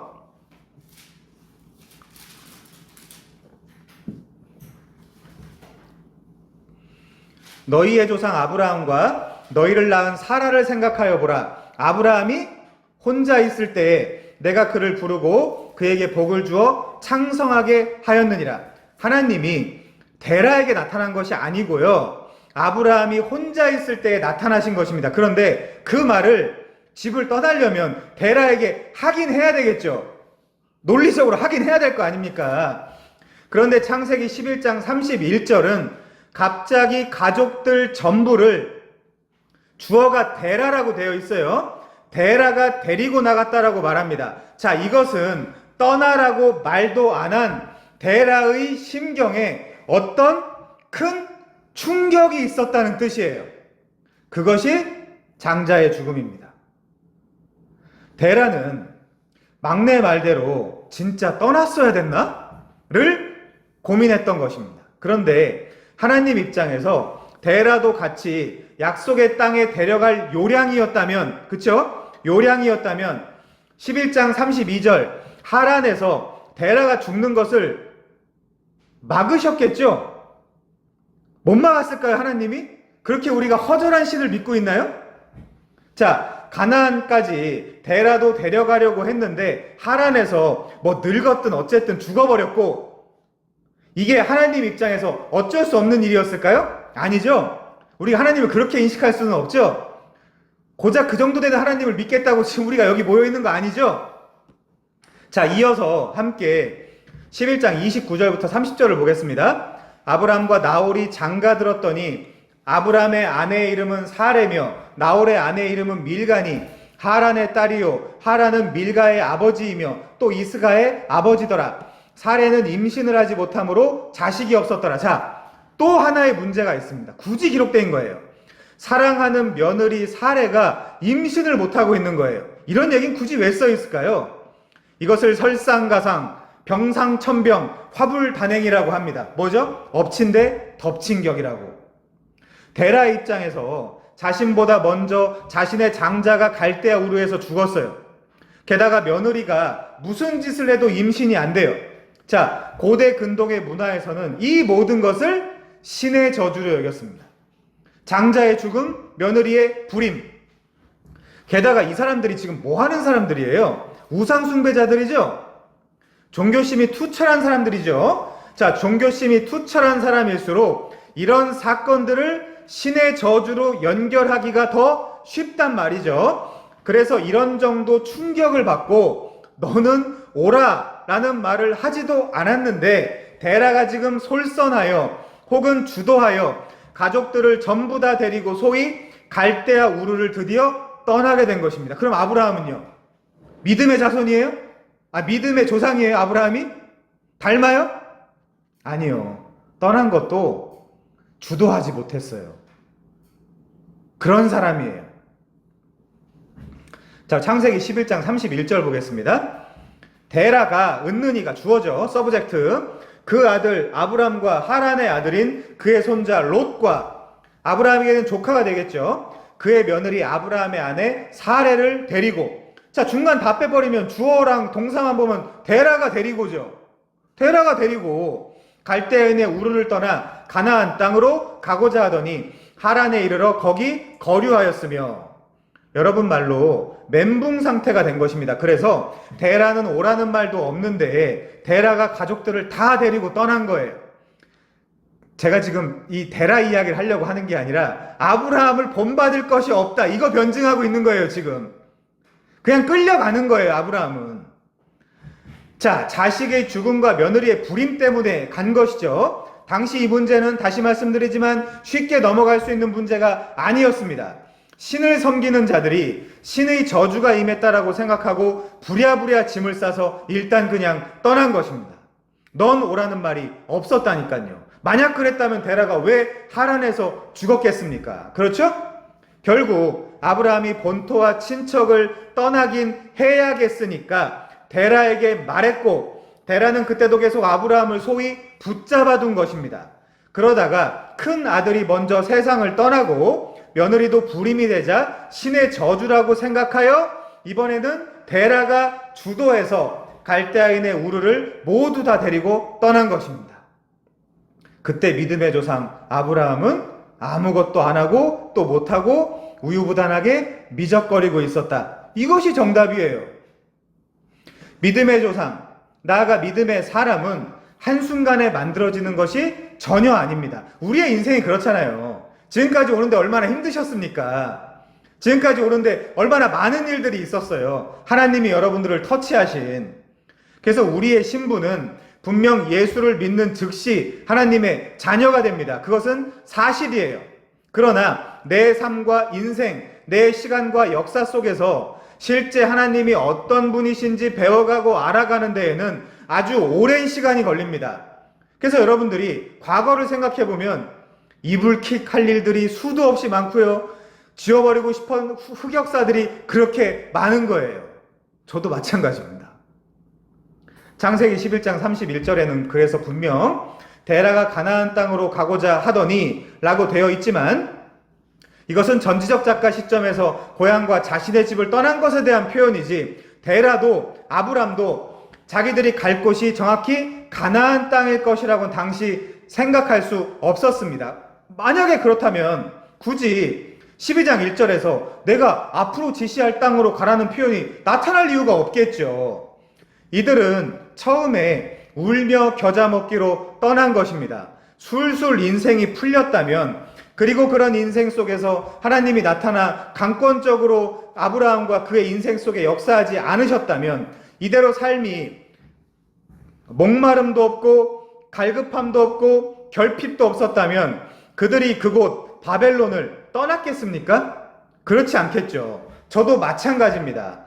여러분 앞에 서 있는 이 목사의 인생이 거침없이 하늘 높은 줄 모르고 술술 잘 풀려나가기만 했다면 제가 지금 이 일을 하고 있겠습니까? 여러분은 잘 모르겠지만 저는 분명히 압니다. 절대 이 일을 하지 않았을 것입니다. 바로 그것입니다. 하나님은 그렇게 자신의 백성을 부르시고 만드시는 거예요. 우리는 당신의 자녀들을 애굽에 집어넣는 하나님을 이해할 수가 없죠. 고난을 주시는 하나님을 도무지 납득할 수가 없습니다. 그러나 하나님은 고난을 통해서 만나게 되어 있어요. 인간은 기본적으로 게으르기 때문에 고난이 와야만 소위 생각이라는 걸 하게 되어 있기 때문에 그렇습니다. 잘 들으세요. 정답은 궁금한 사람, 원하는 사람, 필요한 사람에게나 의미가 있는 것이지 아무 관심도 없는 이에게 정답은 휴지 조각입니다. 예수 그리스도가 정답이잖아요. 이 인류에 이 모든 죄인들, 모든 사람에게 예수님이 정답이에요. 근데 그들이 왜 휴지 조각처럼 여기고 있죠? 필요 없으니까. 필요 없으니까. 그럼 하나님이 어떻게 하셔야 되겠어요? 고난을 주시면 됩니다. 자, 그래서 하나님이 자기 백성을 만나는 가장 강력하고 또 유일한 수단이 고난입니다. 내가 어디서 왔는지, 내가 누구인지, 어디로 가야 하는지 깊이 고민해보고 성찰해보라는 것입니다. 이게 철학이 찾으려고 했던 답이잖아요. 그래서 한편에서 저는 안타깝습니다. 우리 교회니까 이렇게 말할게요. 사랑하는 여러분을 보면 내가 걸어온 진짜 욕 나오는 그 길을 이분들도 걸었고 앞으로 또 걷겠구나. 다시 하라면 저를 그냥 삭제시켜 주시면 안 될까요? 라는 그 길을 이 교우들도 걷겠구나 라고 생각을 하면 솔직히 마음이 먹먹해집니다. 제가 여러분의 표현으로 하면 F잖아요. 자, 제가 제일 듣기 싫은 말 중에 하나가 도사님은, 목사님은 몇 살로 돌아가고 싶으세요? 이 얘기거든요. 아니, 이 짓을 또 하라고? 절대 안 하죠. 난 절대 안 돌아간다. 빨리 졸업하고 끝낸다. 이게 제 입장이거든요. 그래서 우리는 싸구려 감상주의에 빠져 있을 수만은 없어요. 자, 우리가 가야 할 길은 정해져 있고 하나님은 그 길을 걷게 하실 것입니다. 그리고 종국의 목적지에 도착하게 할 것입니다. 그것이 창세기 12장 5절 아브라함이 마침내 가나안 땅에 들어갔다는 의미입니다. 그러니까 유지경성, 뜻이 있는 자의 성공은 뜻도 하나님의 뜻, 성공도 하나님의 성공. 자, 그러니까 위대한 아브라함, 대단한 아브라함을 닮자고 할 문제가 아닙니다. 여러분은 아브라함을 쥐고 때로는 어르고 달래며 그 길을 마침내 달성하시는 유지경성의 하나님을 바라봐야 돼요. 여러분의 인생길에 일어나는 고난은 하나님의 주권 아래에서 일어나는 일들로 그 모든 재료들이 선용되어 여러분의 최종 목적지까지 가는 동안 하나님이 이 저주와 심판의 바다 가운데에 하나씩 하나씩 놓아주시는 징검다리와 같은 것입니다. 그래서 고난은 축복이에요. 이 인생의 길 위에 놓여진 고난이라는 징검다리를 하나하나 건너야 종국에 가서는 이제 분명한 지식과 경험을 바탕으로 모리아산에 아침에 일찍 일어나 여러분이 가장 아끼는 것을 기꺼이 하나님께 불태워 드릴 수 있는 믿음의 사람이 되는 것입니다. 그러나 아직은 이 시작의 단계에 있는 것이죠. 이는 마치 여러분이 지금 이 길의 초입에 있는 것과 마찬가지입니다. 여러분이 그리스도인이라면 그 길을 하나님께서 함께 하실 것이고 그렇지 않다면 혼자 세상의 모진 풍파와 쓰디쓴 아픔들을 혼자 겪어야 할 것입니다. 그래서 우리는 이 세상, 이 바벨론에서 나오라는 하나님의 음성을 들어야 되는 것이죠. 그런데 여러분이 우리의 인생길 가운데 복음을 발견한다면, 복음을 듣고 믿게 된다면 하나님이 가장 중요하고 필요한 순간마다 찾아오셔서 말씀하시고 또 말씀하실 것입니다. 마치 어리버리하고 우유부단해서 갈지 말지를 계속해서 고민하고 있는 아브라함에게 찾아오시고 또 찾아오신 하나님처럼 말이죠. 창세기 11장 31절에 보면 아니나 다를까 데라가 주도하여 그 아들 아브람과 롯과 사라를 데리고 갈대아인의 우르를 떠나 가나안으로 가고자 합니다. 이것은 잘못된 것이죠. 하나님은 아브라함이 혼자 있을 때 아브라함에게 말씀하셨는데 데라가 주도하여 데리고 간 것은 아브라함의 연약함과 부족함을 나타내는 것입니다. 물론 데라도 그저 집안이 더 풍비박산이 나기 전에, 신의 더 혹독한 저주가 임하기 전에 나를 그리고 내 집안을 지켜야겠다라는 인간적인 생각으로 떠난 것입니다. 저는 이들을 비난하는 것이 아니에요. 당연한 것입니다. 그렇다면 인간은 우리는 어떻게 구원을 받을 수 있습니까? 어떻게 가나안 땅까지 갈 수 있는 것입니까? 어떻게 이야 마침내 가나안이로구나, 내가 약속의 땅에 마침내 도착했구나 라는 말을 할 수 있게 될까요? 그것은 오직 하나님의 신실하심 때문입니다. 언약, 약속에 대한 하나님의 언약적 신실함. 자기 백성에게 찾아와 말씀하시고 또 말씀하시는 하나님 때문인 것이죠. 그래서 성경은 그 하나님을 믿으라는 거예요. 그래서 이 일 후에 훗날 창세기 15장 6절에 아브라함이 여호와를 믿으니, 이거 히필 동사거든요. 사역 동사, make, let 같은 믿게 하시니예요. 여호와께서 이를 그의 의로 여기셨다라고 하는 것입니다. 하나님은 지금 하늘의 뭇별처럼 많은 네 자손을 주겠다고, 그리고 그 허다한 자손은 생육하고 번성이죠. 네가 본토, 친척, 아버지의 집을 떠나는 것으로 시작된다라고 말씀하고 있는 것입니다. 그래서 15장에 와서 드디어 아브라함이 이 여호와를 믿은 거예요. 그리고 그것을 의로 여기신 것입니다. 확증된 거죠. 자, 32절도 보겠습니다. 11장 32절. 데라는 나이가 205세가 되어 하란에서 죽었더라. 그렇습니다. 데라가 가나안에 오는 것은 냉정하게 말하면 하나님의 뜻이 아니었습니다. 여러분, 이 데라라는 이름에 이미 놀라운 의미를 가지고 있어요. 데라는 지체시키다, 구류시키다라는 뜻을 가진 사람입니다. 이로 보건대 이 데라는 아브라함의 갈대아 우르부터 가나안에 가는 동안의 여행길을 지체시키고 붙잡고 머무르게 한 인물로 보입니다. 다시 두 눈 크게 뜨고 사도행전 7장 3절 이르시되 네 고향과 친척을 떠나 내가 내게 보일 땅으로 가라, 이렇게 되어 있죠. 자, 이때는 분명 우르에서 한 말이거든요. 여기에는 고향과 친척만 기록되어 있어요.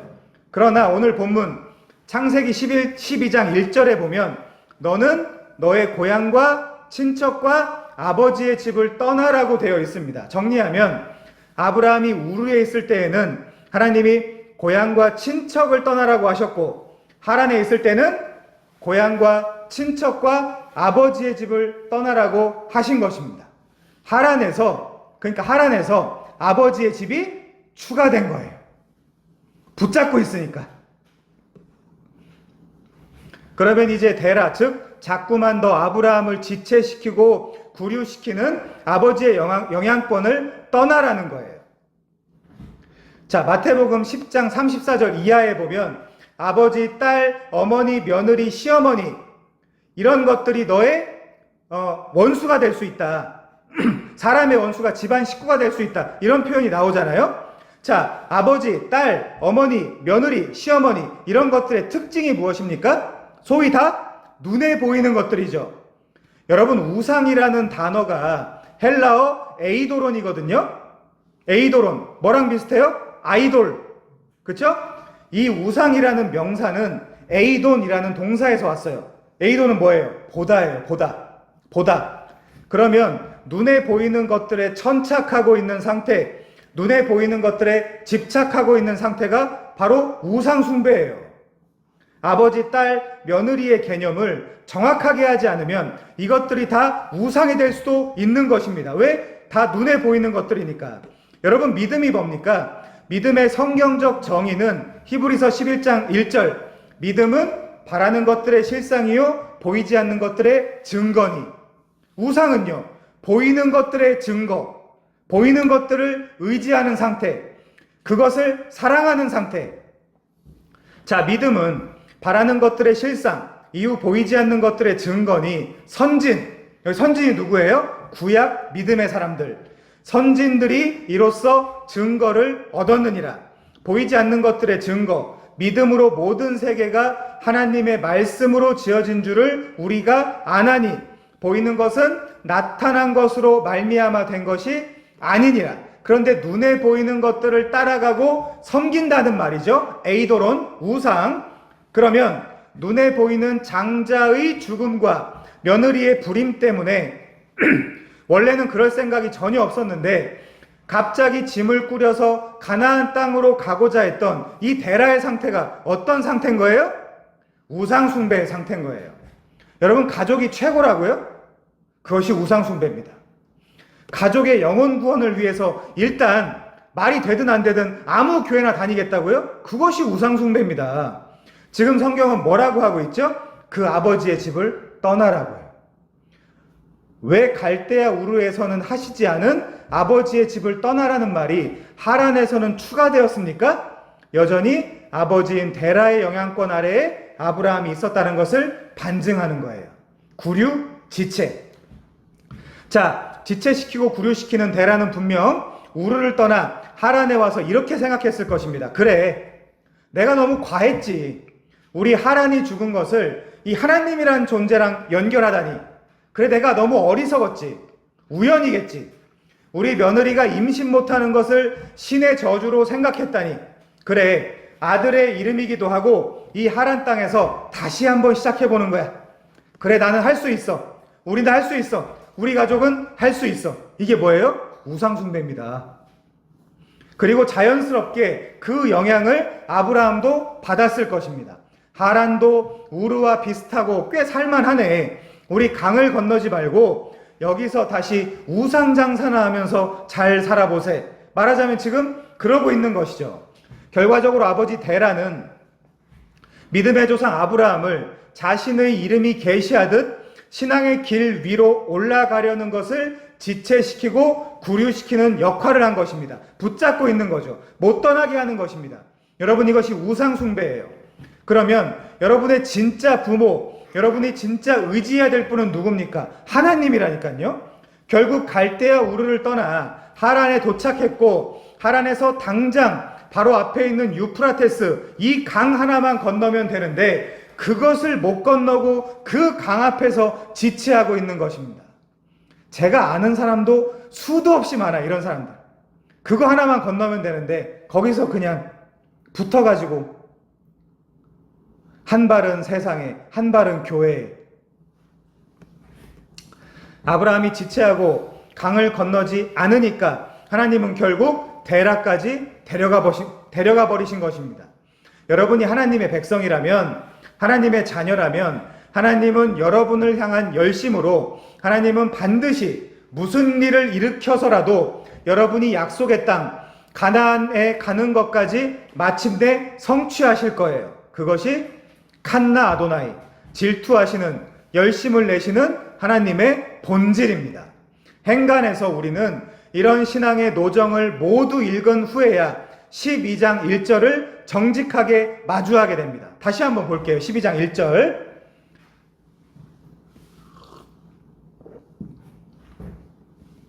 여호와께서 아브라함에게 이르시되 너는 너의 고향과 친척과 아버지의 집을 떠나 내가 내게 보여줄 땅으로 가라. 이제 더 잘 와닿죠? 앞에 살펴본 그 모든 일들이 있은 후에 최소한 2번 이상 말씀하신 것이죠. 네 고향과 친척과 이제는 추가된 아버지의 영향권을 떠나라고. 그제서야 아브라함은 하란에서야말로 진지하게 믿음의 첫 발을 떼게 됩니다. 아브라함은 드디어 강을 건너고 마침내 약속의 땅 가나안에 당도하게 되죠. 그래서 그런 과정들이 다 상세하게 기록되어 있지는 않은 거예요.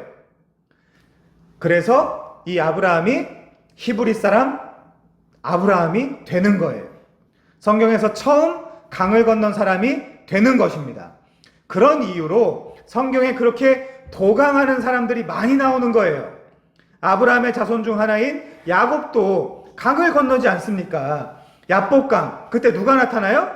여호와께서 보내신 여호와 주 예수 그리스도와 밤새 사투를 벌이지 않습니까? 그래서 결국 그도 강을 건너고 새로운 해를 맞이하게 되죠. 하나님을 대면하지만 죽지 않게 되죠. 그리고 새 지팡이를 받게 되고요. 바로 그런 것입니다. 유프라테스 앞에서 강에 발을 담글까 말까 처절하게 고민하고 갈등하다가 나를 구원하려고 나를 사랑하시는 하나님이 결국 아버지 데라까지 데려가시는 그 하나님의 열심을 보고 이후 이제 진정으로 네 고향과 친척 아버지의 집을 떠나라는 말씀을 따라서 그 1절부터 5절에 보면 4절에 보면 말씀을 따라서라는 표현이 있죠? 4절에 보면 그 말씀을 따라서 드디어 아브라함이 믿음의 한 걸음을 내딛게 된 것입니다.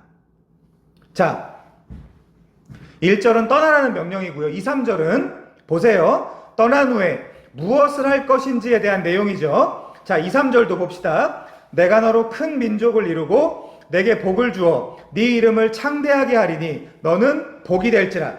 너를 축복하는 자에게는 내가 복을 내리고 너를 저주하는 자에게는 내가 저주하리니 땅의 모든 족속이 너로 말미암아 복을 얻을 것이라 하신지라.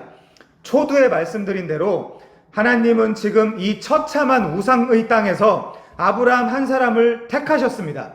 11장 4절 보세요. 모두가 각기 제 힘과 능력으로 성읍과 탑을 건설하여 그 탑 꼭대기를 하늘의 하나님께 닿게 하여 우리 이름을 내고 온 지면에서 흩어짐을 면하려고 발버둥 치고 있을 때에 너희의 이름은 너희 스스로 낼 수 있는 것이 아니란다. 너희의 이름을 가돌, 위대하게, 크게 할 이는 나밖에 없단다를 가르쳐 주시기 위해서 아브라함에게 찾아오셔서 네 이름을 창대하게 할 이는 바로 나다라고 하신 거예요. 구약에 네 이름을 위대하게 해주겠다는 하나님의 약속을 받은 사람이 딱 두 사람 있습니다. 하나는 오늘의 아브라함이고 또 하나는 다윗입니다. 우리 사무엘하 7장 9절 한번 볼까요?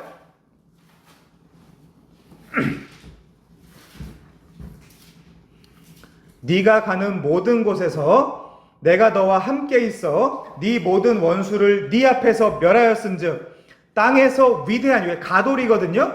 위대한 자들의 이름같이 내 이름을 가돌, 위대하게 만들어주리라. I will make your name great. 바로 이것입니다. 아브라함과 다윗 두 사람이 한꺼번에 그 위대한 이름을 뽐내며 등장하는 곳이 바로 마태복음 1장 1절이죠. 여러분, 그럼 결론이 무엇입니까? 아브라함과 다윗은 자신들의 인간적인 톨레도트, 인간적 혈통에서 탈출하여 주 예수 그리스도의 위대한 톨레도트, 그 족보에 편입되게 된 거죠. 자, 정리하면 지금 세상 나라가 누가 더 크고 대단한가를 뽐내고 있을 때 나를 잊고 나를 버리며 네피림과 니무롯을 들어 바벨을 건설하고 문명이 창궐할 때 나는 내 나라, 내 민족, 내 제국을 세울 것이다. 그리고 그 제국의 왕은 너희를 불러 너희더러 섬기라는 것이 아니라 너희를 되려 섬길 것이고 너희도 이 나라에 들어와서 너가 나를, 나와 네가 네 이웃을 섬기는 사랑의 나라, 곧 철저한 내 속성과 성품이 반영되는 신정국가를 만들 것이다. 아브라함아, 네가 이 나라의 첫 백성이 되면 좋겠구나 라고 말씀하시는 거예요. 자, 여러분, 가이사랴 빌립보라는 곳 아시죠? 베드로가 신앙 고백한 곳, 마태복음 16장. 자, 가이사랴 빌립보라는 곳은 이스라엘에서, 팔레스타인 지역이죠. 이스라엘에서 가장 아름답고 풍요로운 지역 중 하나입니다. 이곳은 가이사 아구스도가 헤롯에게 하사한 땅이에요. 그리고 훗날 헤롯 2세인 빌립이 이 도시를 헬라 제국과 로마 문명의 중심지로 만들려고 했어요. 그래서 첫 번째, 황제를 기리려고 가이사랴라고 불렀고요. 가이사 아구스도가 준 땅이니까요. 자, 그리고 두 번째, 기존에 존재하던 지중해 연안의 항구 도시인 가이사랴와 구분하기 위해서 자기 이름 빌립을 갖다 붙인 도시였어요. 그래서 가이사랴 빌립보예요. 이 헤롯 2세인 빌립은, 헤롯은 헤롯 아켈라오도 있고 헤롯 안티파스도 있고 헤롯 빌립 2세도 있거든요. 자, 이 헤롯 2세인 빌립은 이곳의 풍요와 다산의 신인 판을 위한 신전을 세웠어요. 또한 그 신전 바로 옆에다가 로마의 초대 황제인 아우구스투스, 본명은 가이우스 옥타비누스 투리누스, 이 아우구스투스의 신전도 세웠습니다. 로마 공화국의 마지막 프린캡스 세라투스죠. 즉 원로원의 제1인자란 뜻이에요. 그러니까 로마 초대 황제이며 로마 제국의 첫 번째 왕조인 율리우스 클라우디우스 왕조의 재창자. 그러니까 이 아우구스투스는 존엄한 자라는 그 칭호도 로마 원로원에서 부여한 이름이거든요. 아무튼 이 두 신전은 당시 엄청난 규모로 화려하게 지어졌습니다. 지금도 이 지역에 가면 산을 밀어버리고 바위를 깎아내고 대리석으로 새하얗게 예쁘게 지은 두 신전의 그 유적 흔적을 찾아볼 수 있을 정도예요. 자, 예수께서는 십자가를 지실 순간이 다가왔습니다. 그래서 굳이 제자들을 끌고 가장 화려하고 멋진 이 이방의 신전, 그 특징이 뭐예요? 눈에 보이는 에이도론, 이 신전이 있는 가이사랴 빌립보에서 제자들을 부르세요. 그러면서 그 가이사랴 빌립보를 보여주시면서 이렇게 질문하세요. 너희들은 나를 누구라 하느냐? 그때 시몬이, 일부러 성경은 시몬이란 말을 씁니다. 거기다 일부러. 시몬이 무슨 뜻이에요? 조약돌이에요. 조약돌. 그때 시몬이 이렇게 말합니다. 주는 그리스도시요 살아계신 하나님의 아들이십니다. 바로 그거죠. 저 화려하고 거대한 판신전, 그리고 아우구스투스, 즉 존엄한 자의 신전은 단단한 바위를 깎아내고 세웠다고 위용을 뽐내고 있지만 이제 너는 베드로다. 베드로는 무슨 뜻이에요? 반석이죠. 페트로스, 반석. 이제 너는, 여기서도 이름을 바꿔준단 말이에요. 이제 너는 베드로다. 내가 이 반석 위에 내 교회를 세울 것이다. 이 반석 위에 세워진 그 위대한 신앙 고백 위에 세워진 교회는 무슨 신앙 고백이요? 주는 그리스도시요 살아계신 하나님의 아들입니다. 이 신앙 고백 위에 세워진 교회는 절대로 음부의 권세가 이기지 못할 것이다 라는 것입니다. 왜요? 이를 내게 알게 한 이는 혈육이 아니요 하늘에 계신 내 아버지시기 때문에. 그럼 아브라함은요? 마찬가지라는 겁니다. 그의 인생은 지금 하나님께 꽉 붙잡혀 있는 거예요. 똑같은 거예요. 다 아브라함 이야기나 신앙 고백에 대한 이야기나.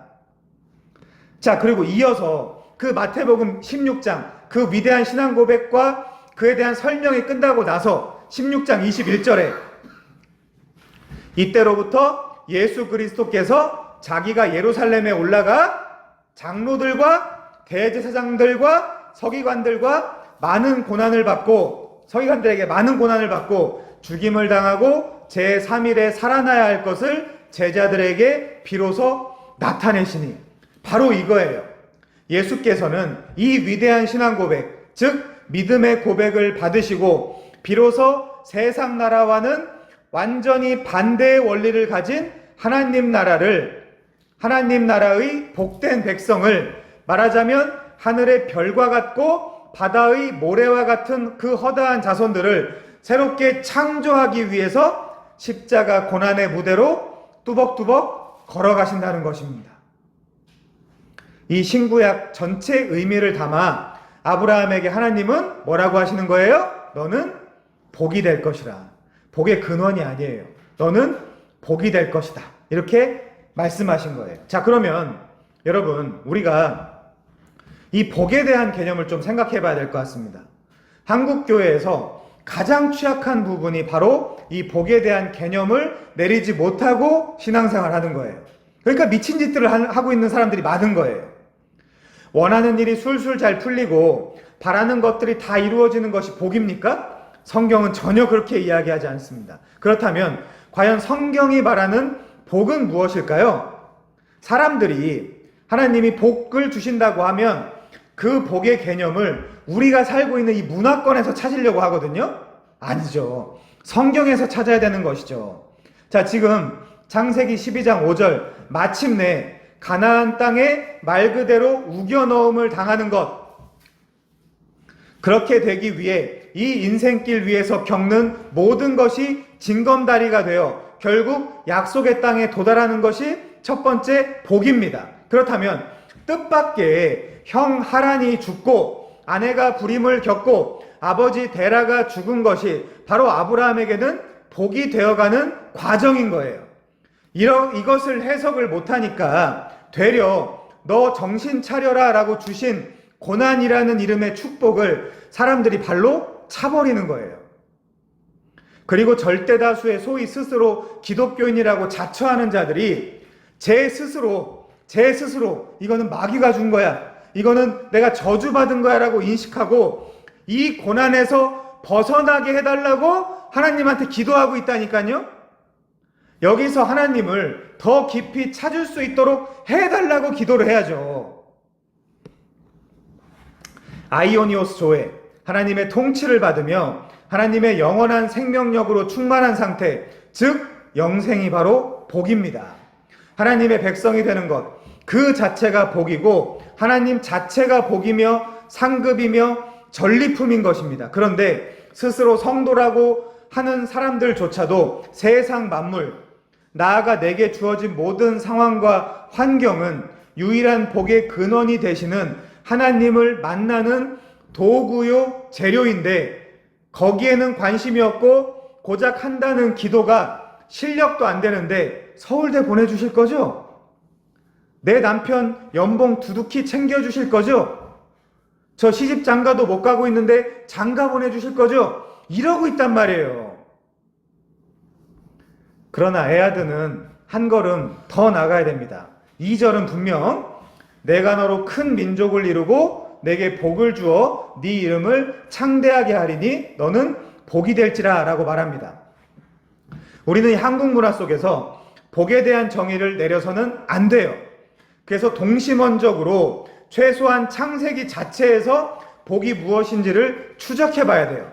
우리의 기존 가치관으로 정의를 내리면 안 돼요. 하나님은 우리에게 너무너무 복을 주고 싶어 하십니다. 그래서 창세기 1장, 2장, 즉 성경 초반에 이 복에 대한 비밀이 전부 다 계시되어 있어요. 하나님은 성경을 쓰게 하시자마자 복에 대한 개념부터 정리하고 가십니다. 우선 창조 사건에 나타난 복의 개념이 명백하게 나타나고요. 그 다음 안식일에 복의 개념이 명백하게 나타납니다. 두 가지만 찾아보고 마칠게요. 자, 우선 창조 사건부터 보면 5일째와 6일째 복이 무엇인지가 이렇게 설명되고 있어요. 우선 창세기 1장 22절입니다. 하나님이 그들에게 복을 주시며 이르시되 생육하고 번성하여 여러 바닷물에 충만하라, 새들도 땅에 번성하라 하시니라. 자, 이로보건대 복은 분명 생육하고 번성하는 것과 관계가 있습니다. 하나 더 봅시다. 1장 28절 하나님이 그들에게 복을 주시며 하나님이 그들에게 이르시되 생육하고 번성하여 땅에 충만하라, 땅을 정복하라, 바다의 물고기와 하늘의 새와 땅에 움직이는 모든 생물을 다스리라 하시니라. 자, 분명한 것은 이날에 주신 복에 대한 개념도 분명 생육하고 번성하는 것과 관계가 있다는 것입니다. 그렇다면 복을 주시는 날마다 생육하고 번성하라는 거죠. 지금 우리가 뭘 하고 있냐? 이 복에 대한 개념을 풀고 있는 거예요. 자, 우리가 스스로 만들어내는 복에 대한 개념이 아니라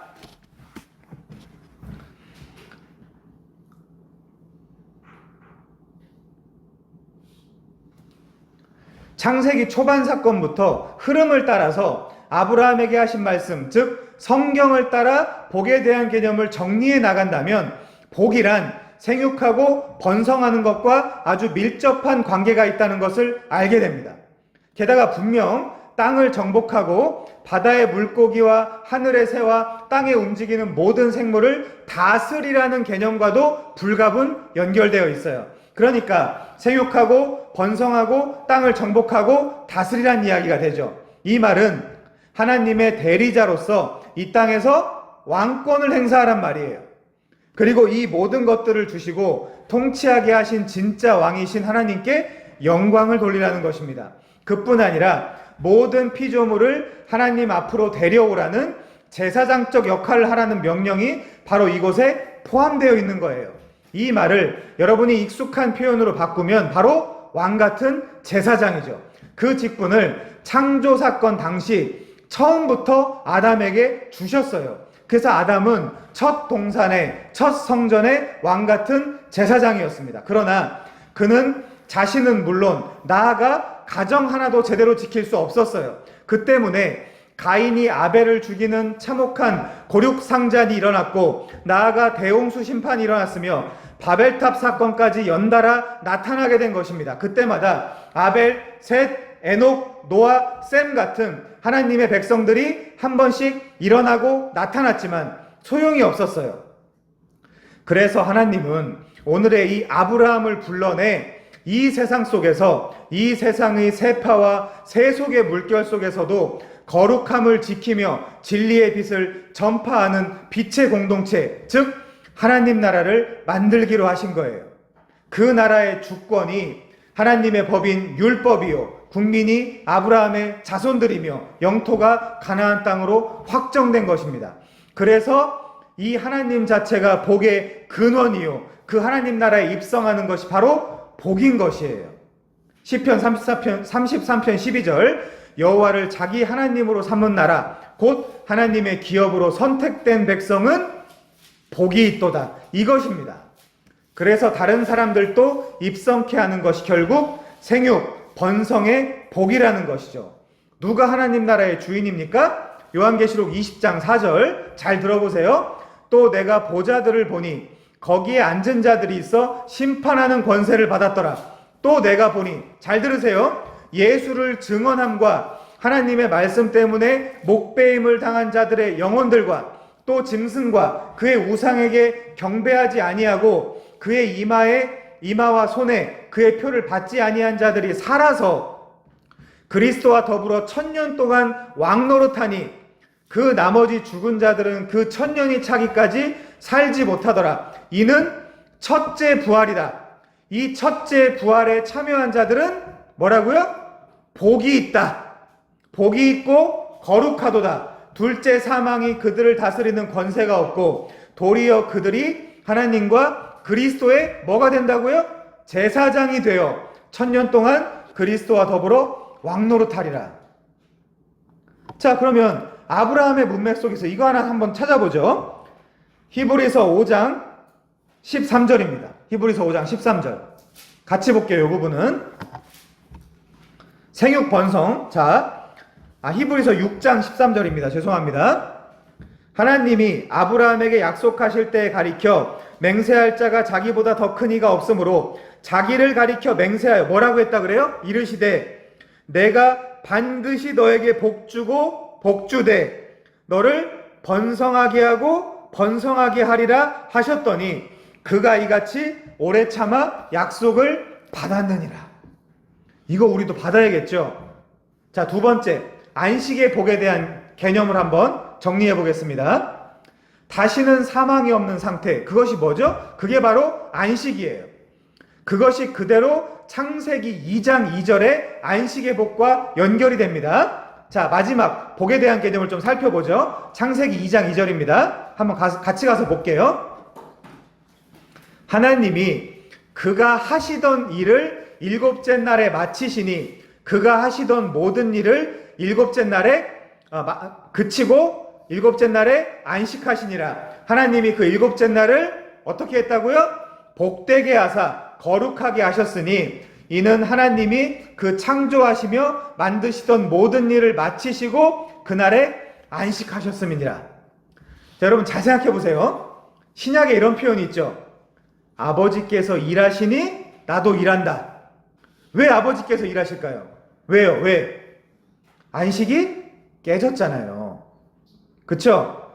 그래서 그 깨진 안식을 아버지께서 회복하기 위해서 일을 하고 계세요. 그래서 아들도 일을 하시는 거예요. 왜요? 왜 이 두 분이 왜 그렇게 그토록 힘들게 일을 하시겠습니까? 안식을 위해서요. 안식을 위해서. 생육, 자, 잘 들으세요. 생육, 번성, 전도, 선교. 이게 다 맞춰지면 뭐가 이루어져요? 안식이 이루어진다니까요. 이건 지금 2장 2절은 첫 창조. 그쵸? 이 이후에 생육, 번성, 전도, 선교. 이거는 마지막 창조. 창조의 완성. 자, 마지막 복에 대한 개념은 결국 안식으로 연결이 돼요. 창조가 맞춰지고 완벽한 세상을 일구고 하나님과 모든 피조물이 완벽하게 안식하는 상태, 이것이 뭐예요? 바로 복인 거예요. 이것이 성경이 말하는 복입니다. 결국 아브라함의 자손 그리스도를 통해 바벨론이라는 세상 나라에 모두 마음이 뺏기고 하나님을 떠나고 반목하고 있는 그때에 택한 백성 모두가 이 언약 안으로 들어와 복음으로 생육하고 번성하며 충만하고 다스리고 정복하는 상태, 그리하여 완전한 안식을 누리는 상태가 바로 성경이 말하는 유일한 복이에요. 그렇다면 성경의 복은 완성된 하나님 나라에서 완전한 안식을 누리는 것이 바로 복입니다. 여러분이 하나님 없이 난 부자 될 거야, 난 유명해지고 원하는 집, 원하는 차, 원하는 모든 걸 다 가질 거야, 끝내주는 인간이랑 결혼할 거야 라고 애쓰고 힘써서 결국 다 이뤘다고 해봅시다. 결과는 뭐죠? 죽는 겁니다. 죽는 거. 잘 안 와닿죠? 아직 젊어서 저도 그랬습니다. 어떤 드라마 대사인데 나의 해방일지 너무 공감이 돼서 제가 인용을 좀 할게요. 드라마 안에서 50살이 된 한 조연이 이렇게 말합니다. 가끔 내가 정신을 차려보면 13살 언저리에서 그저 그냥 낮잠을 자다가 깬 것 같아. 바로 그거예요, 인생이. 나이 안 먹을 것 같잖아요. 또 나이 먹은 사람들은 뭔가 젊은 사람들과 다른 구태의연하고 뭔가 세대 차이가 날 것 같잖아요. 젊은 사람들의 오만입니다. 그 조연은 또 이런 말을 해요. 인생은 13살이나 지금 50이나 훗날 80이 돼서도 똑같을 걸? 맞습니다. 인생은 짧아요. 여러분이 어디에 천착하느냐에 따라 너무나 허무한 것이 바로 인생입니다. 그래서 어떤 이들은 스스로 목숨을 끊기도 하죠. 그제도 멀리 알던 한 친구가 삶을 포기했다는 소식을 들었습니다. 너무너무 안타깝지 않습니까? 놀라운 생명입니다. 아빠와 엄마의 사랑의 결실이었죠. 태어나서 뭘 먹고 뭘 싸는 것만으로도 박수받고 예쁨 받은 사람들이었습니다. 그가 웃는 것만으로 바라보던 모든 이의 긴장과 응어리진 마음을 풀어주던 존재였어요. 그냥 누구나 강제로 웃고 미소 짓게 만든 그런 존재였습니다. 그런데 사람들이 왜 그런 선택을 할까요? 제가 칸트의 대답으로 한번 설명을 해볼게요. 칸트는 행복의 조건에는 3가지가 있다. 첫 번째, 일을 해야 된다. 일로서 행복을 느낄 수 있다. 두 번째, 사랑하는 사람이 있어야 된다. 반드시 인간은 사랑하는 사람이 있어야 된다. 그래야 행복하다. 세 번째, 사람은 희망이 있어야 된다. 근데 이 사람들이 사실은 희망이 없는 거예요. 너무너무 이 현실이 혼란스럽고 무섭고 두렵기 때문입니다. 도대체 안식이 무엇인지를 모르기 때문에 그래요. 내가 누구인지, 내가 무엇을 해야 하는지 모르기 때문에 그렇습니다. 나라는 존재가 정리가 안 돼 있어요. 허무해서 그렇습니다.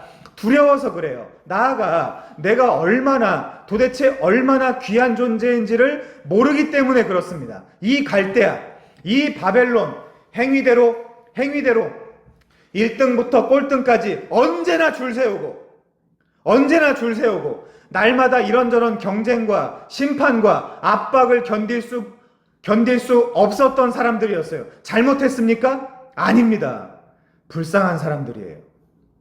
이런 사람들에게 가장 필요한 것이 복음이에요. 그것이 하나님 나라입니다. 바벨론의 원리, 바벨론의 삶에서 나와서 의와 진리와 거룩함과 생명력으로 충만한 하나님의 나라에 들어오라는 것입니다. 인간의 안식은 바로 여기서만 누릴 수 있어요. 그래서 지금 아브라함을 그 바벨론 땅에서 부르는 것입니다. 갈라디아 3장 6절, 아브라함이 하나님을 믿음에 그것을 그에게 의로 정하셨다 함과 같으니라. 그런즉 믿음으로 말미암은 자들은 아브라함의 자손인 줄 알지어다. 또 하나님이 이방을 믿음으로 말미암아 의로 정하실 것을 성경이 미리 알고 먼저 아브라함에게 복음을 전하되 모든 이방인이 너로 말미암아 복을 받으리라 하였느니라. 그러므로 믿음으로 말미암은 자는 믿음이 있는 아브라함과 함께 복을 받느니라. 세상의 모든 이방인도 이 아브라함에게 주신 언약, 즉 모든 이방인이 너로 말미암아 복을 얻을 것이다. 그러니까 모든 이방인들도 지금 내가 너에게 주는 이 복음을 이해하고 그들도 이 언약을 믿으면 믿음이 있는 자는 이 아브라함과 함께 복을 받게 될 것이다라는 것입니다. 그것이 이 땅에서 왕같은 제사장이 되어 생육하고 번성하고 땅에 충만하고 땅을 정복하고 다스림으로 완성될 하나님의 나라입니다. 그럼 뭐가 올까요? 안식이 오는 것입니다. 거기에 여러분도 동참하라는 것입니다. 첫째, 부활이에요. 그래서 함께 열심히 최종의 안식, 하나님 나라의 완성을 향해 달려가 보자. 도역자들아, 친구들아, 우리 함께 전도하고 선교해보자. 그래서 요한복음 5장 17절에서 아버지께서 첫 창조 때 이루신 그 안식, 그걸 찾으시려고 아버지께서 일하시니 아들인 나도 일한다. 아브라함의 이야기는 여러분 바로 그 이야기지, 순종했더니 무슨 복의 근원이 되었더라, 그 정도의 이야기가 아닙니다. 그래서 요한계시록 1장 6절, 그의 아버지 하나님을 위하여 우리를 나라와 제사장으로 삼으신 그에게 영광과 능력이 세세토록 있을지어다. 제사장은 뭐예요? 죄인들을 하나님께 연결해주는 역할을 하는 사람입니다. 꼭 애아드에 데려오지 않아도 여러분들이 주변 사람들한테 복음을 전하는 거예요.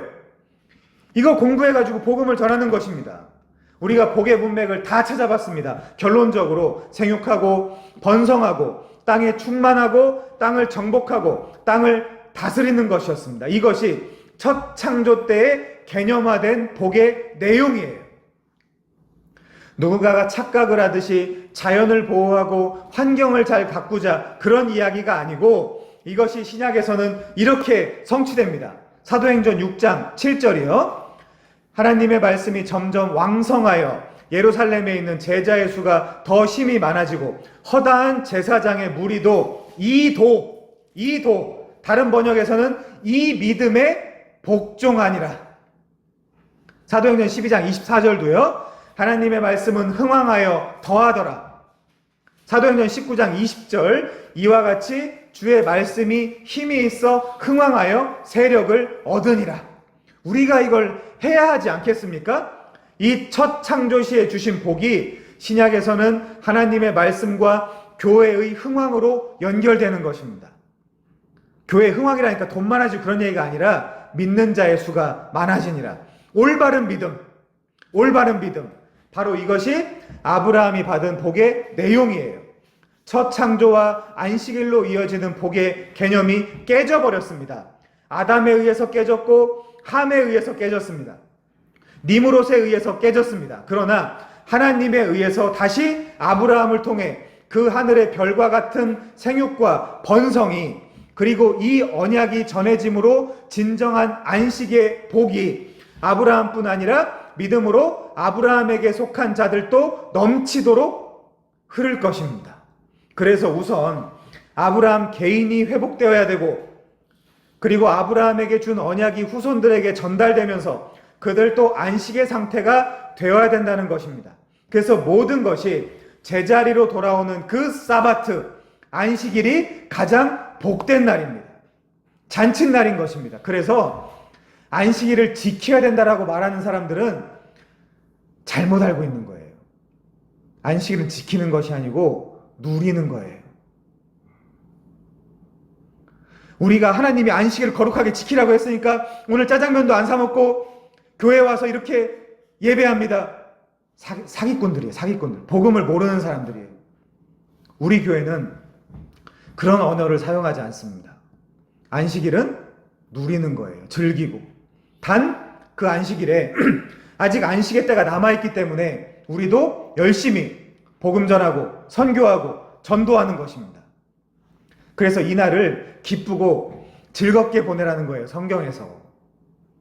밀 좀 까불러 먹으면 어떻냐, 이날.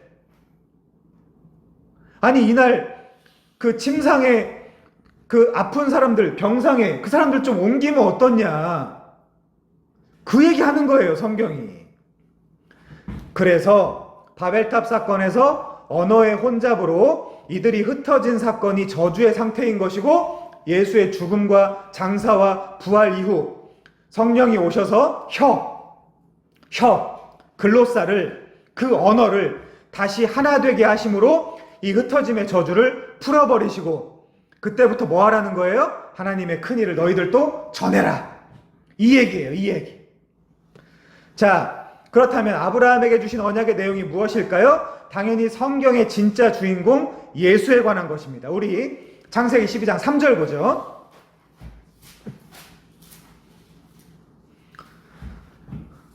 목도 아프고 맞춰야 되지 않겠습니까? 창세기 12장 3절.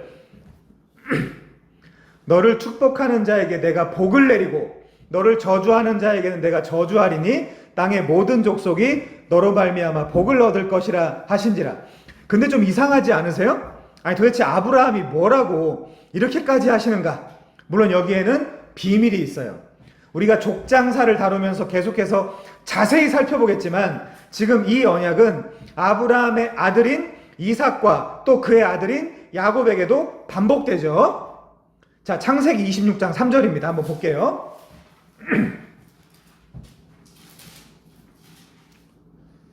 창세기 26장 3절. 이 땅에 거류하면 내가 너와 함께 있어. 여기서의 너는 이삭이에요. 내게 복을 주고 내가 이 모든 땅을 너와 네 자손에게 주리라. 내가 내 아버지 아브라함에게 맹세한 것을 이루어 네 자손을 하늘의 별과 같게 번성하게 하며 이 모든 땅을 네 자손에게 주리니 네 자손으로 말미암아 천하 만민이 복을 받으리라. 아브라함 언약과 똑같죠? 자, 이것은 아브라함의 손자 이삭의 아들 야곱에게도 반복됩니다. 35장 11절 가볼게요. 35장 11절.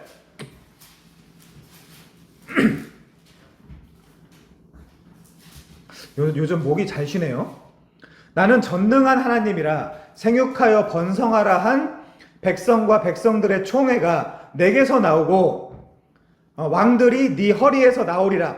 내가 아브라함과 이삭에게 준 땅을 내게 주고 내가 내 후손에게도 그 땅을 주리라 하시고. 자, 결과적으로 우리 본문 12장 3절에 너를 축복하는 자에게 내가 복을 내리고 너를 저주하는 자에게는 내가 저주하리니 땅의 모든 족속이 너로 말미암아 복을 받을 것이니라. 이 언약 안에서 우리는 아브라함에게 집중할 것이 아니라 그의 후손, 바로 우리 주 예수 그리스도에게 집중해야 하는 것입니다. 왜입니까? 그것을 바울이 이렇게 풀어줘요.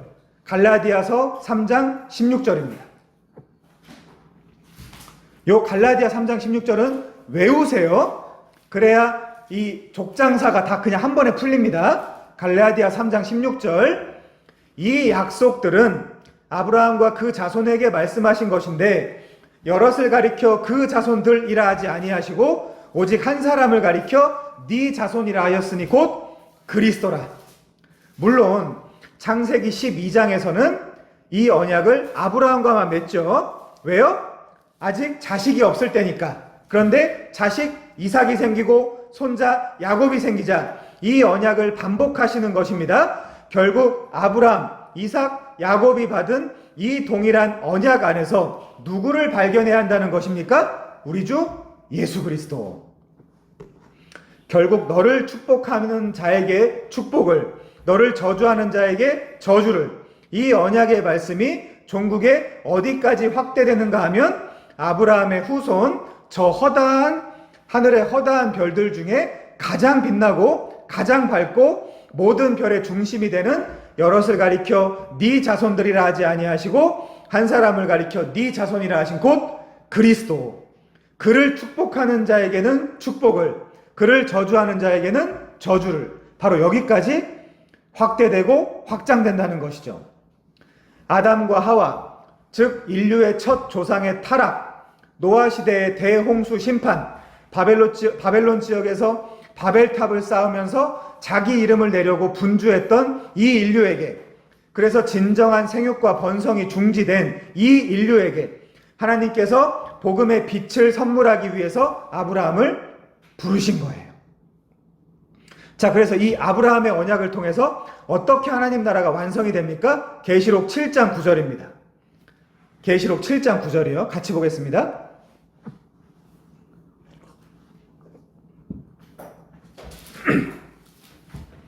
무슨 의미인지 알고 노래를 불러야겠죠? 이 일 후에 내가 보니 각 나라와 족속과 백성과 방언에서 아무도 능히 셀 수 없는 큰 무리, 생육 번성이죠. 큰 무리가 나와 흰 옷을 입고 손에 종려 가지를 들고 보좌 앞과 어린 양 앞에 서서 큰 소리로 외쳐 이르되 구원하심이 보좌에 앉으신 우리 하나님과 어린 양께 있도다. 뭐예요 이게? 안식입니다. 이게 안식. 그런데 지금은 아버지께서 일하시니 나도 일한다. 이렇게 하나님 나라가 완성이 되어가는 것이죠. 자, 이렇게 바벨로 흩어지고 깨어진 각 나라와 족속과 백성과 방언, 글로사, 혀가, 언어가 모두 나와 하나님 나라에서 하나님을 찬양하며 복을 받고 영원한 안식을 누리게 되는 것입니다. 이것이 창세기 12장 1절부터 3절의 비밀이에요. 그런즉 복의 근원은 아브라함이 아니고요. 오직 하나님과 어린 양 예수 그리스도입니다. 여러분 갈라디아 3장 8절 성경이 미리 알고 아브라함에게 복음을 전하되 모든 이방인이 너로 말미암아 사실은 너의 씨, 너의 제라, 너의 스페르마 예수 그리스도로 말미암아 복을 받으리라 하였느니라. 여러분이 여기까지 읽어내실 수 있어야 되는 것이죠. 하나님이 초청하시는 이 놀라운 아브라함의 언약 속으로 들어와서 여러분 영원한 안식을 누리시지 않겠습니까? 거기는 목 쉬는 것도 없어요. 그것이 창조와 안식에서 계시되었던 진정한 하늘의 복입니다. 만약 이 초청에 응해 그리스도 안에서 새로운 피조물이 된다면, 그래서 이전 것 갈대아, 바벨론, 옛세상 이 모든 것이 마침내 지나간다면 여러분은 모든 것이 새롭게 되는 인생을 살 수 있게 됩니다.